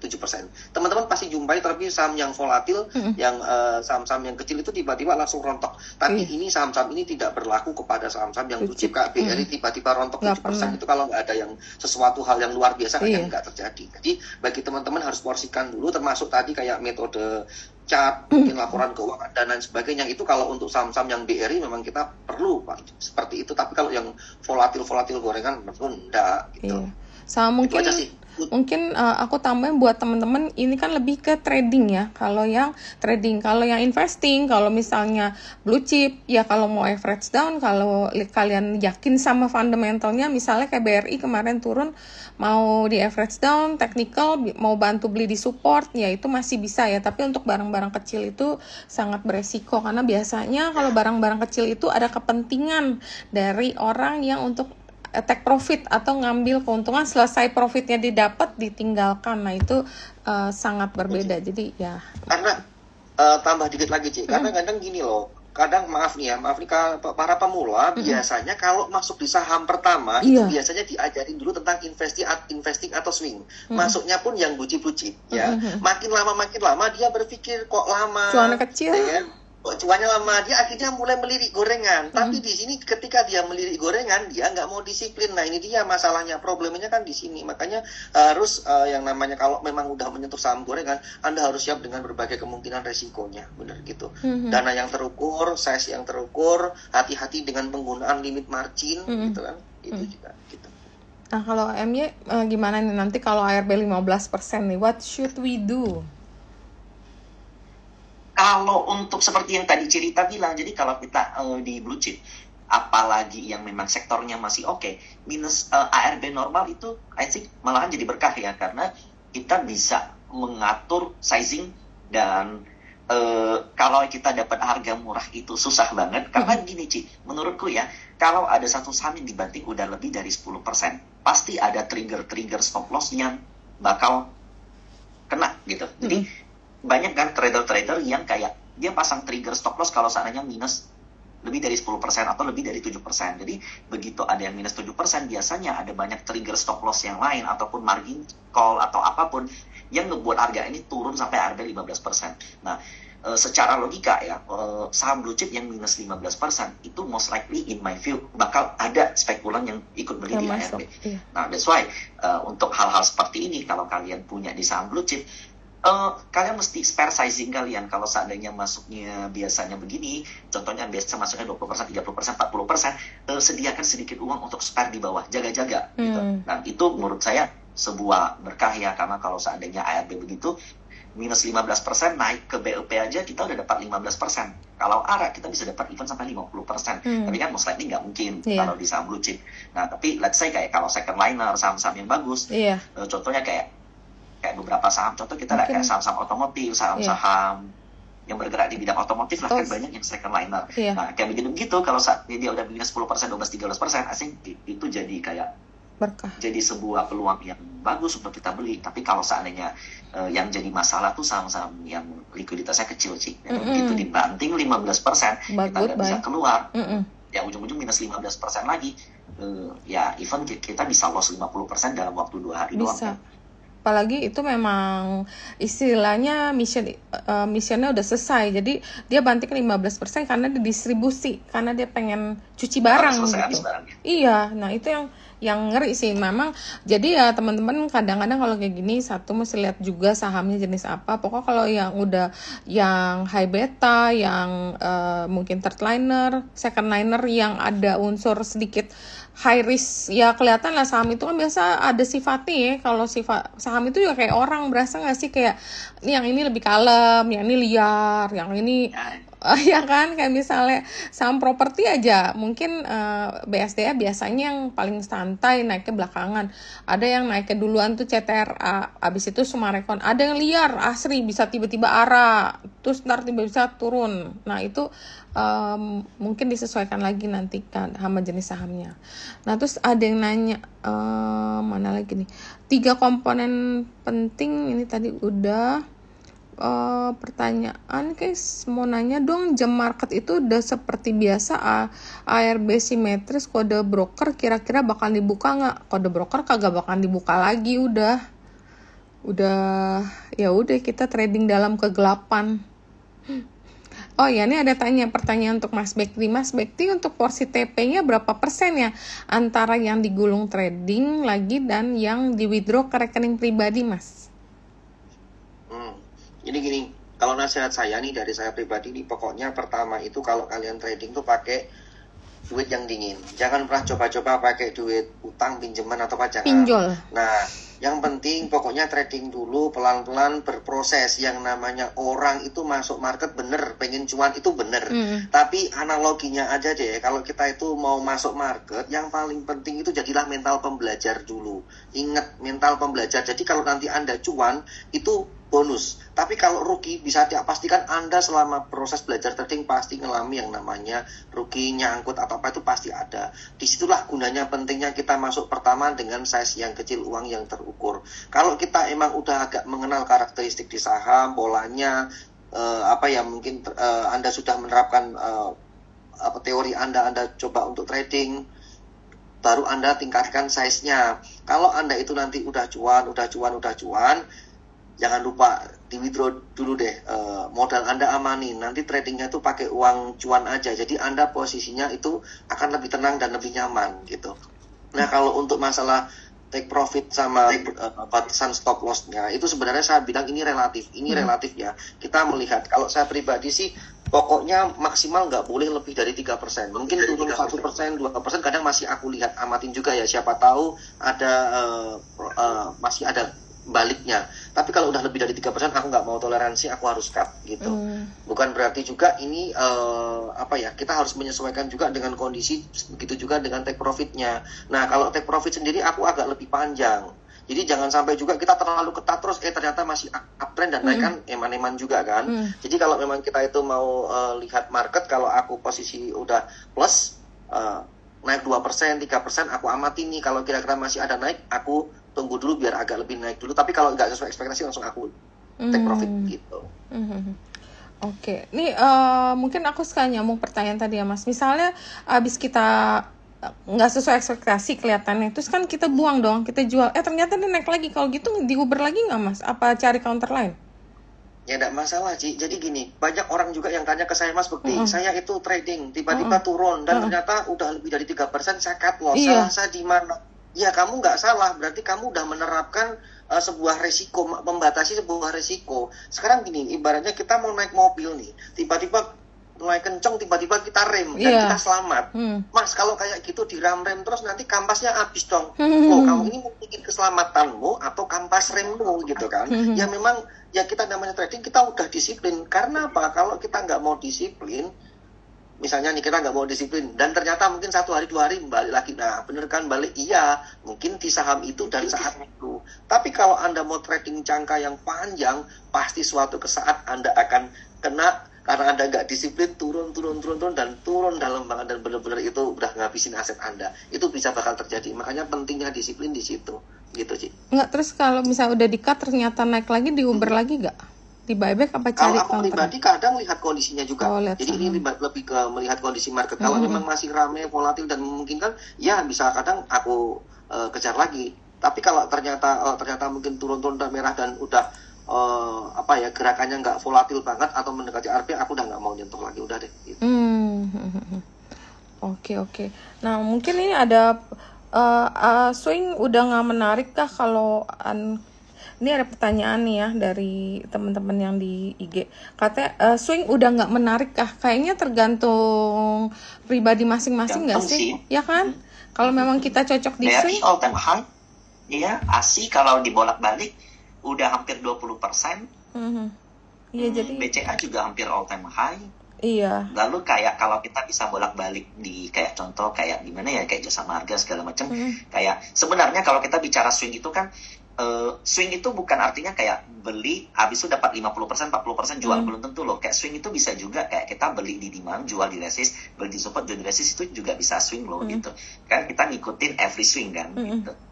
Iya benar, balik lagi ke kita punya gaya ya. Kalau misalnya kayak Om Ben, Mas Bekti cocok dengan scalping dan berasa nyaman dengan itu dan memang udah proven memberikan profit gitu ya, ya udah go ahead kan. Tapi kalau misalnya lebih cocok kayaknya swing lebih enak ya, kita nyantai, nggak usah kayak plototin terus, ya udah mungkin balik lagi ke gaya. Bukannya karena swing itu udah nggak zamannya lagi, bukan karena itu sih ya.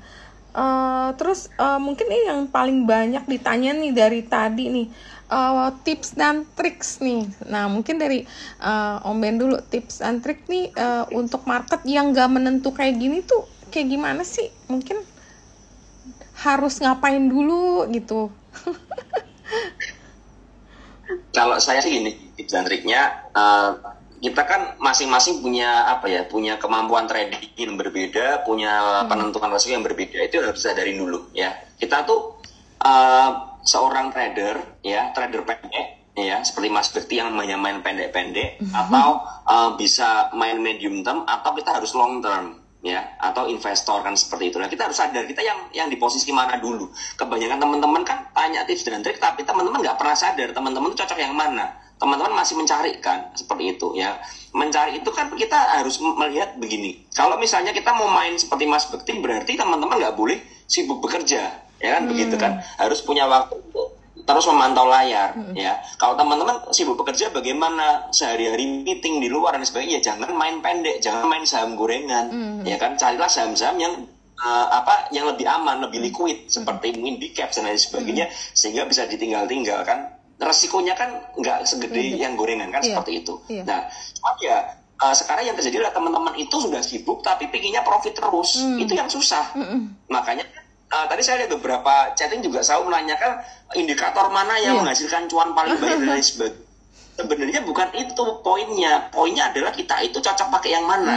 Kita itu stylenya yang mana dulu. Itu yang harus dimengerti. Nah, setelah kita ngerti kita cocok style yang mana, baru kita belajar analisa yang cocok dengan style tersebut.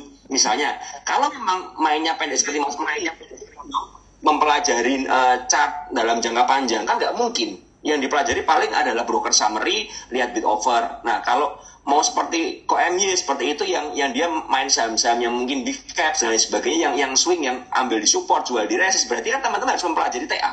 Harus tahu analisa teknikalnya bagaimana, harus tahu di mana, demand-nya di mana. Nah, itu yang harus dipelajari. Kita pertajam di salah satu analisa yang mendukung style kita. Jangan pinginnya, aku pingin nih punya kemampuan secepat Mas Bekti, tapi punya kemampuan melihat panjang seperti KMY. Nggak bisa dong, kan seperti itu. Kita kan masing-masing punya style yang berbeda. Nah, teman-teman juga misalnya, saya ini cocoknya invest nih, saya nggak kuat lihat kualitas. Ya udah, mungkin belajar aja aliran fundamental dan lain sebagainya, yang melihat projection jangka panjangnya bagaimana. Nah, ini kan harus mengerti dulu kita di posisi. Setelah itu kita belajar analisa sesuai dengan yang mendukung style kita itu, terpertajam di situ. Dan saran saya adalah kita fokus aja ke metode yang menghasilkan profit aja buat kita.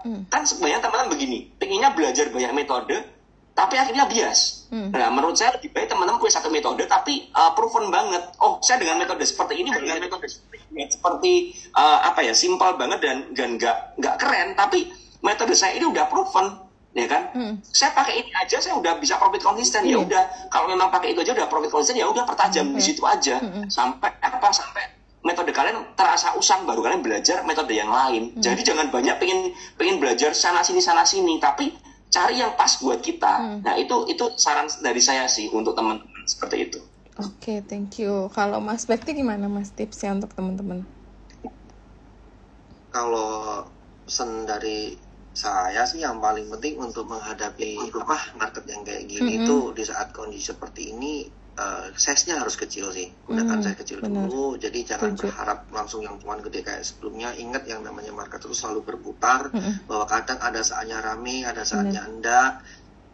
Gunakan uang dingin, dan itu kalau aku sih lebih menyarankan kayak banyak bersyukurnya ya. Kadang orang tuh masuk market tuh selalu pengen punya impian biar cuan banyak, bisa beli itu dan sebagainya ya kan. Tapi kadang kalau market kayak gini ya jangan dilawan. Jadi bersyukur aja, katakan kita ini udah di depan monitor, kita mungkin sehari dapat berapa ratus ribu atau mungkin berapa juta, syukurin aja. Di luaran sana tuh orang cari duit, kerja susah loh gitu. Jadi pesan saya itu aja. Dan yang paling penting menghadapi perubahan nanti ARB yang ke 15%, saran saya pesannya pokoknya harus ada trading plan. Kalian harus membatasi yang namanya risiko. Saya selalu menekankan di mana-mana adalah resiko ya, pembatasan resiko. Termasuk dalam buku saya waktu itu kan saya tulis juga itu masalah juga orang yang masih kayak pengennya investing tapi ujung-ujungnya trading, yang trading juga ujungnya menjadi investor dadaan dan lain sebagainya. Karena dia nggak disiplin. Makanya tentukan yang namanya sebuah trading plan, gunakan size kecil, market saat ini jangan dilawan. Jadi kayak ibaratnya kalau cuan gede, itu anggap aja bonus gitu. Oh, tapi Mas Bekti masih lihat dari top frekuensi atau top volume ya, yang difilter dari sana ya Mas ya? Ya, aku lihat Cici. Jadi kalau tiap pagi aku juga masih ngamatin juga untuk yang Jainer Loser yang paling rame, kemudian nanti sore juga lihat Broad Summary, kemudian juga transaction arus asingnya dan sebagainya gitu. Biasanya kalau begitu buka kan kelihatan nih Mas, kadang-kadang begitu buka marketnya sepi banget, kayak ini apaan sih market. Kalau gitu laptopnya langsung tutup lah. Enggak juga sih, biasanya aku tetap ngamatin paling nggak lihat-lihat. Kadang sejam, kadang aku pernah juga ngamatin satu sesi itu aku mau enter karena ragu nggak jadi. Akhirnya bener-bener satu sesi itu cuma nonton doang, nggak enter satu lot pun pernah juga kejadian kayak gitu. Jadi intinya aku nggak mau maksa. Benar, gitu. Benar. Oke, thank you. Kalau M-nya gimana nih tips and trip buat temen yang marketnya kayak sekarang nih, puyeng? Coba deh ya teman-teman.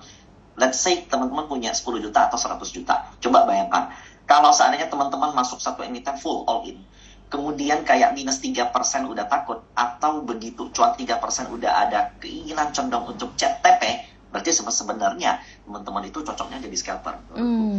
That's why pelajarilah ilmu scalping. Tapi kalau seandainya teman-teman kayak punya dana di market kayak 20% minus 30% pun oke, dan kayak confident sama company-nya, nggak begitu pusing sama pergerakan harganya, maka teman-teman harus mulai belajar yang namanya investing dan swing. Nah, jadi itu dua hal yang benar-benar berbeda, nggak bisa dicampur adukan. Jadi kalau seandainya teman-teman nanya sama saya, contoh, Adro gimana? Nanya sama saya, jawaban saya bisa beda. Nanya ke Mas Bekti, jawabannya jelas beda. Nanya jawaban ke online jelas beda lagi. Jadi itu dua hal yang berbeda banget yang kalian harus pisah. Jadi selama market seperti ini, yang saya temui itu banyak kayak begini, Ci. Tadi yang kayak Mas Bekti bilang, trading udah 5 bulan, itu nggak kemana-mana uangnya, syukur nggak kemana-mana. Kalau yang lain kebanyakan makin trading makin hilang gitu. Nah, kalian harus tahu kapan kalian stop, kapan kalian bau, kapan kalian busuk, kapan kalian wangi gitu. Nah, ini udah confident ada di level masing tiap orang beda-beda. Nah, jadi ada saatnya ketika analisa kita semua, metode kita semua hancur terus, jelek terus, ya udah stop, jangan dipaksain lagi. Nah, mungkin kamu perlu rest 1 minggu, 2 minggu, 3 minggu, atau mungkin itu bisa jadi bulanan.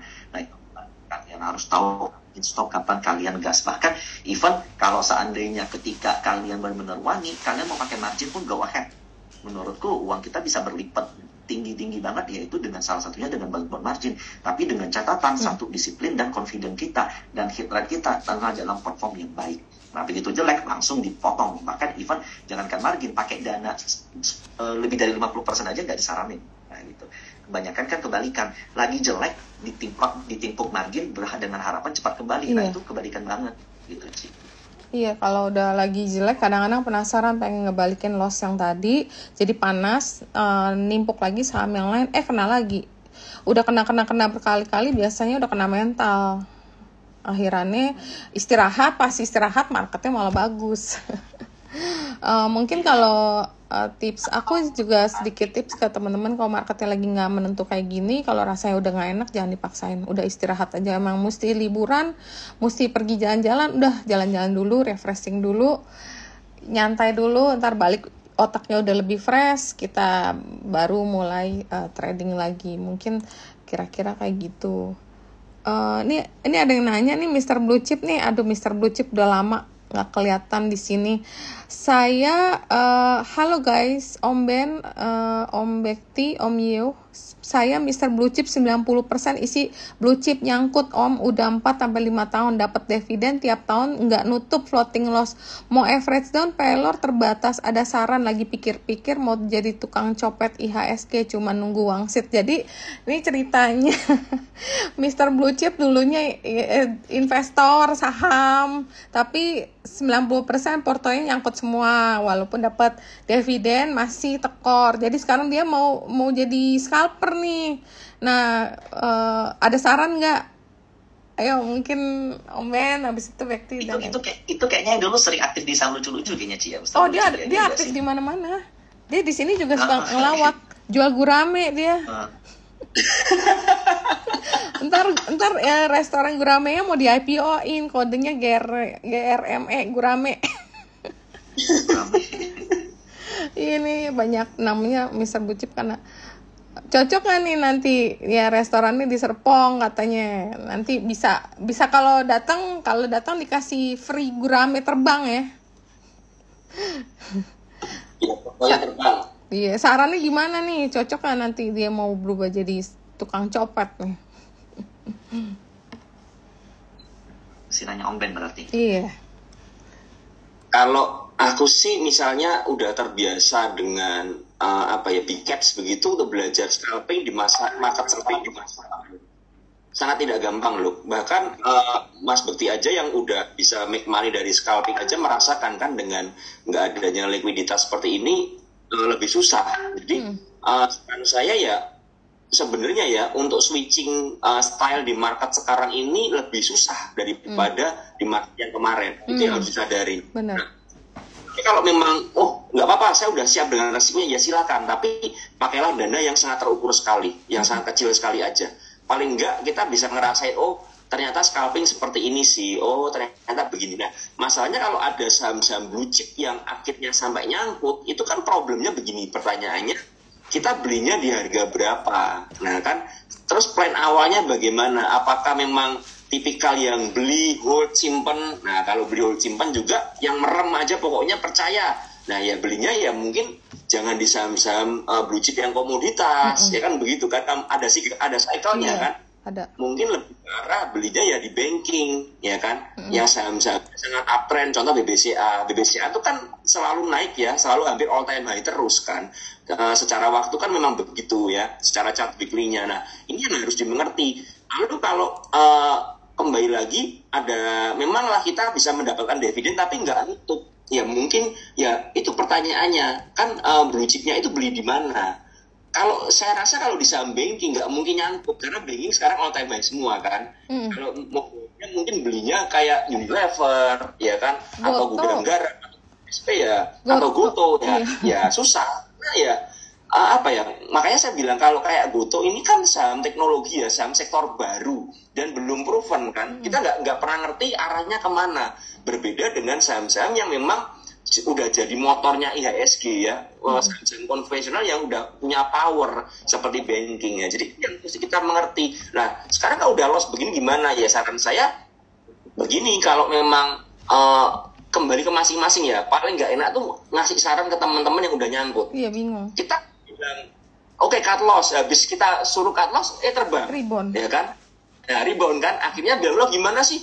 Masa ngasih saran cut loss kemudian rebound? Nah, kita kan juga nggak mengerti marketnya bagaimana. Maka saya bilang ya kembali ke masing-masing kita. Kalau kita memang sudah siap, oke lah, saya mau merem 5 tahun lagi, ya udah nggak apa-apa. Tapi siapin resikonya apa? Ya kalau sahamnya nggak kemana-mana atau bahkan turun, ya kan?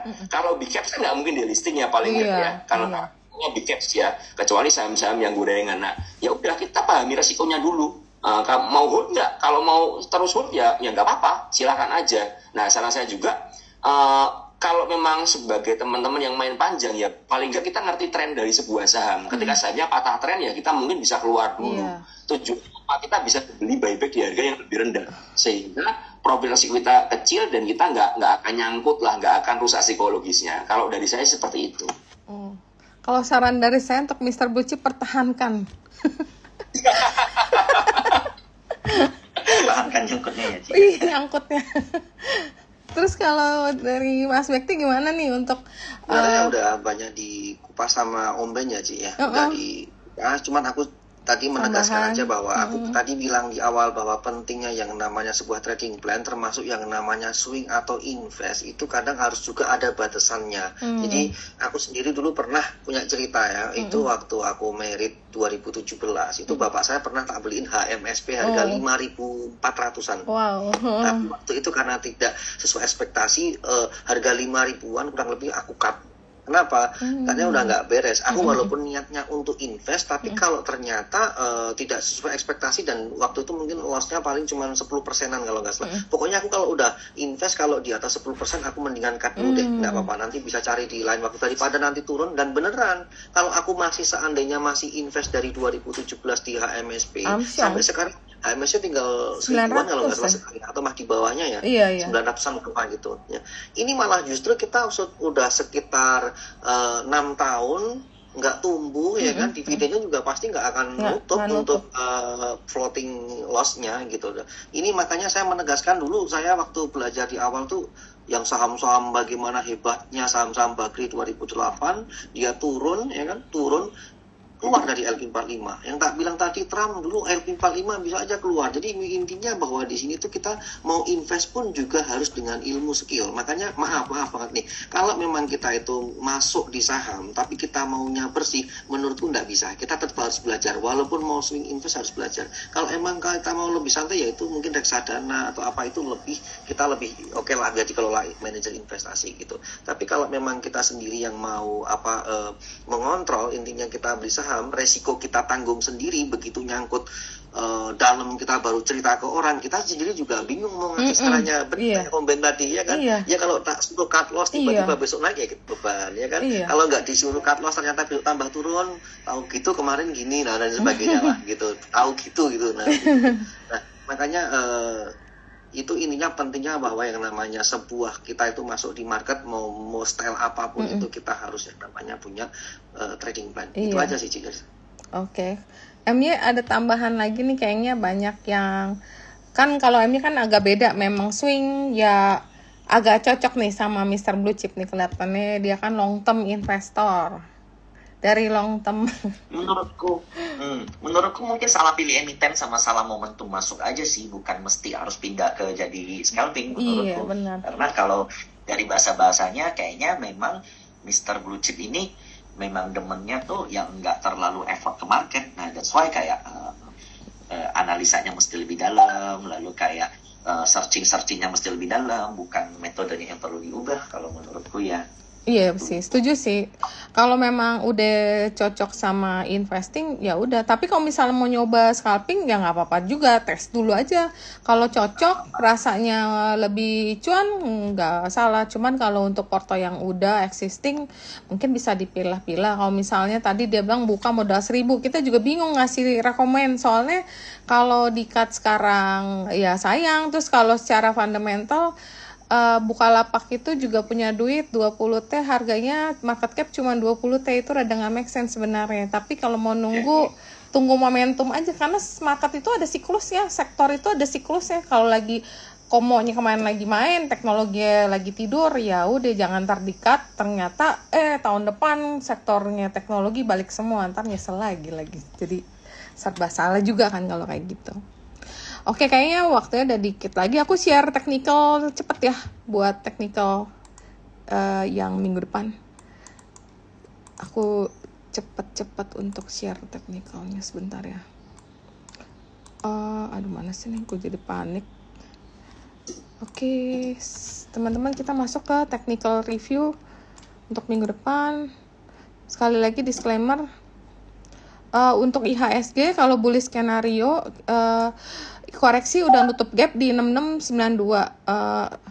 TD buy setup untuk sudah mencapai 9 dan udah tidak membentuk new low. Rebound dari level kemarin, IHSG akan menguji resisten di EMA 200 hari di 6846 dan resisten kuat di 6962. Nah, ini biasa resisten ini yang banyak terjadi sell off ya kalau buat yang trading. Kalau bearish skenario, IHSG break support di 6735 hingga berpotensi membentuk head and shoulder pattern dengan target indeks 6500. Saat ini IHSG berada di Kumon dengan future Kumon berpotensi membentuk bearish future Kumon twist. Jadi untuk bearish skenario-nya seperti ini.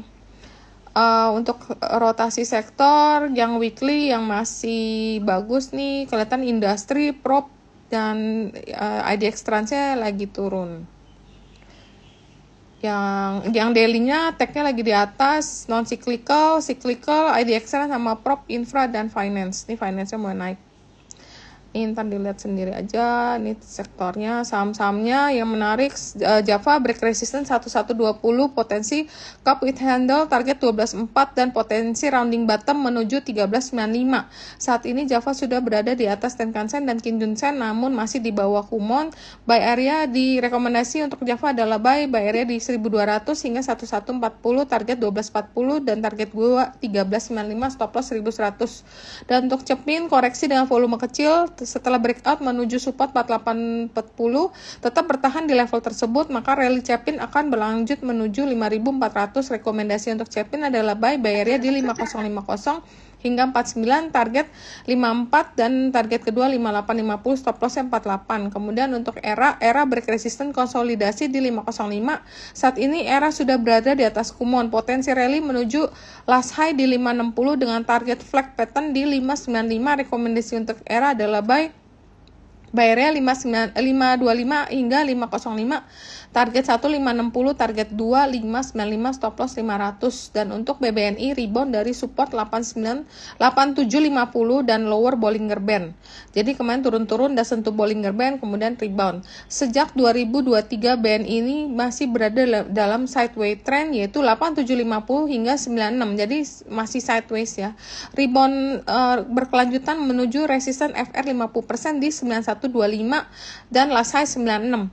Rekomendasi untuk BBNI adalah buy area di 9.008 hingga 8.750 dengan target 1 9125, target 2 96 dan stop lossnya 86.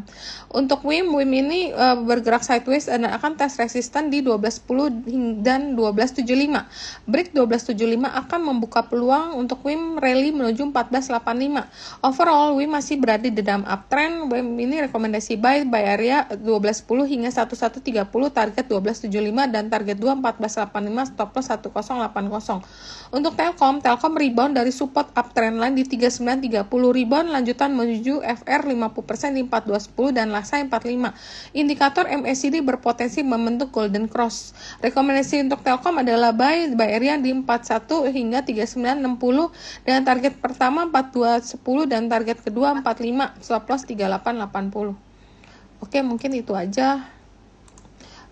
Mungkin Om Ben ada yang Om Ben, Mas Bekti, dan M-nya ada closing statement untuk teman-teman. Ya, kalau saya closing statement-nya ya teman-teman pahami resiko ya, disiplin aja. Market yang kita hadapi ini adalah market yang terus berubah ya, apalagi ada perubahan ARB ini. Hati-hati jangan sampai teman-teman gegabah, teman-teman cuma mikirin gimana dapat profit tapi mengabaikan resikonya ya. Hati-hati terutama di saham-saham yang udah naiknya tinggi ya, udah rally gila-gilaan, udah all time high, udah kencang begitu ya. Pahami kalau saham yang udah naik kencang ya kalau turun juga bakal bisa kencang juga. Itu yang harus dimengerti ya. Jangan sampai kita mengabaikan resiko, akhirnya kita nyangkut, nggak mau cut loss dan akhirnya berakibat ya udah dana kita nyangkut di sana, kita nggak bisa apa-apa ya, jadi cuman kita malah menyalahkan orang ya. Seperti itu sih kalau dari saya. Oh, terus ada lagi Om Ben requestnya spill bajunya tadi. Baju buaya. Buaya mangap. Okay. Buaya mangap. Kalau Mas Bekti untuk closing statement ke teman-temannya. Yang paling penting teman-teman harus ya itu tadi mirip-mirip kayak Om Ben, harus tanamkan yang namanya trading plan. Kemudian harus disiplin. Ingat musuh terbesar dalam trading itu adalah diri Anda sendiri. Kemudian market yang memang lagi susah gini, pokoknya tetap gunakan dana kecil aja dulu. Ini belum saatnya untuk menggunakan dana yang gede karena terlalu beresiko. Pokoknya keutamaan aset itu lebih utama daripada mengejar profit. Itulah camkan itu deh. Jadi nanti kalau kita pas marketnya bagus, kita masih bisa ikut pestanya. Gitu aja sih. Oke, thank you. M-nya closing statement untuk teman-temannya. Ya, yang paling aku sering lakuin di market begini itu kadang aku track back hasil analisa aku. Kenapa analisa aku bisa gagal, kenapa hasil tradingku bisa jelek. Kemudian aku compare dengan market. Nah, nanti kalian akan temukan bahwa ternyata market itu memang lagi dalam keadaan yang bukan dalam keadaan yang baik untuk trading gitu. Nah, that's why kayak you are not alone. Kita semua juga ngalamin hal seperti ini. Cuman mungkin bedanya adalah kita tahu bahwa kalau kami ini kita Cirita, Bekti, Om Ben itu udah patsenya tuh udah memang di market. Jadi kita amat sayang banget dengan modal kita. Jadi kita ketika ada market susah begini, kita sayang banget, kita takut banget kehilangan modal. Nah, sesuai yang kita gunakan, yang kita lakuin itu rata-rata dengan dana yang kecil, baru ketika nanti market flow-nya udah oke lagi, kita gebuk lagi lebih gede. Amat sayang ya kalau saatnya teman-teman maksa di market seperti ini, nanti begitu market udah oke, dan kita nggak tahu 2-3 bulan lagi tiba-tiba bukan QE tapi QT gitu, tiba-tiba Fed cut rate gitu, lalu jadi rame lagi market. Nah, teman-teman udah bosen, nanti semua yang capture cuan, semua dapat beli handphone, dapat bisa beli barang-barang dari market, kalian cuma bisa kayak nyesel. Nah, itu sayang banget. Jadi momen seperti ini, tahan diri, please, rem diri kalian, sayangi uang kalian, coba latih analisa kalian, gunakan nomor kecil, jadi begitu market udah bullish akan jauh lebih enak. Thank you. Oke, mungkin ada tambahan juga kan, Suzuki ini sering banget sharing. Mungkin kalau M-nya lagi ada live, Om Ben ada live, Mas Bekti ada live, kita juga boleh join ya nanti buat denger-denger tips dan trik dari mereka. Ya. Oke, mungkin gitu dulu. Thank you banget nih untuk Om Ben, Mas Bekti dan Ko MY, dan terima kasih untuk teman-teman yang udah hadir di sini. Ini memang kali ini sesinya agak spesial karena memang curcol. Kita juga lagi pengen teman-teman yang lain yang di market saham ini juga akan mendengarkan bahwa kita punya problemnya kurang lebih sama. Jadi nggak usah feel sedih atau patah semangat. Aku rasa market akan balik. Kapannya kita nggak tahu, yang penting kita tetap semangat, nggak pernah jangan sampai tuh kita berhenti ya, kecuali memang kamu udah coba berkali-kali terus kayak nggak cocok di market ya udah. Tapi kalau kita udah lama di market, jangan sampai patah semangat terus kita keluar dari market. Biasanya sih aku percaya ada saatnya siklus. Sekarang siklusnya istilah lagi susah cuan, nanti akan ada balik namanya siklus yang bisa membuat kita profit. Ya, oke. Mungkin gitu aja ya. Sehat-sehat untuk semuanya, stay healthy dan sukses selalu, dan cuan pastinya. Kita akan cuan arah. Oke, ya udah, thank you ya untuk semua. Thank you. Selamat siang. Oke, bye. Bye.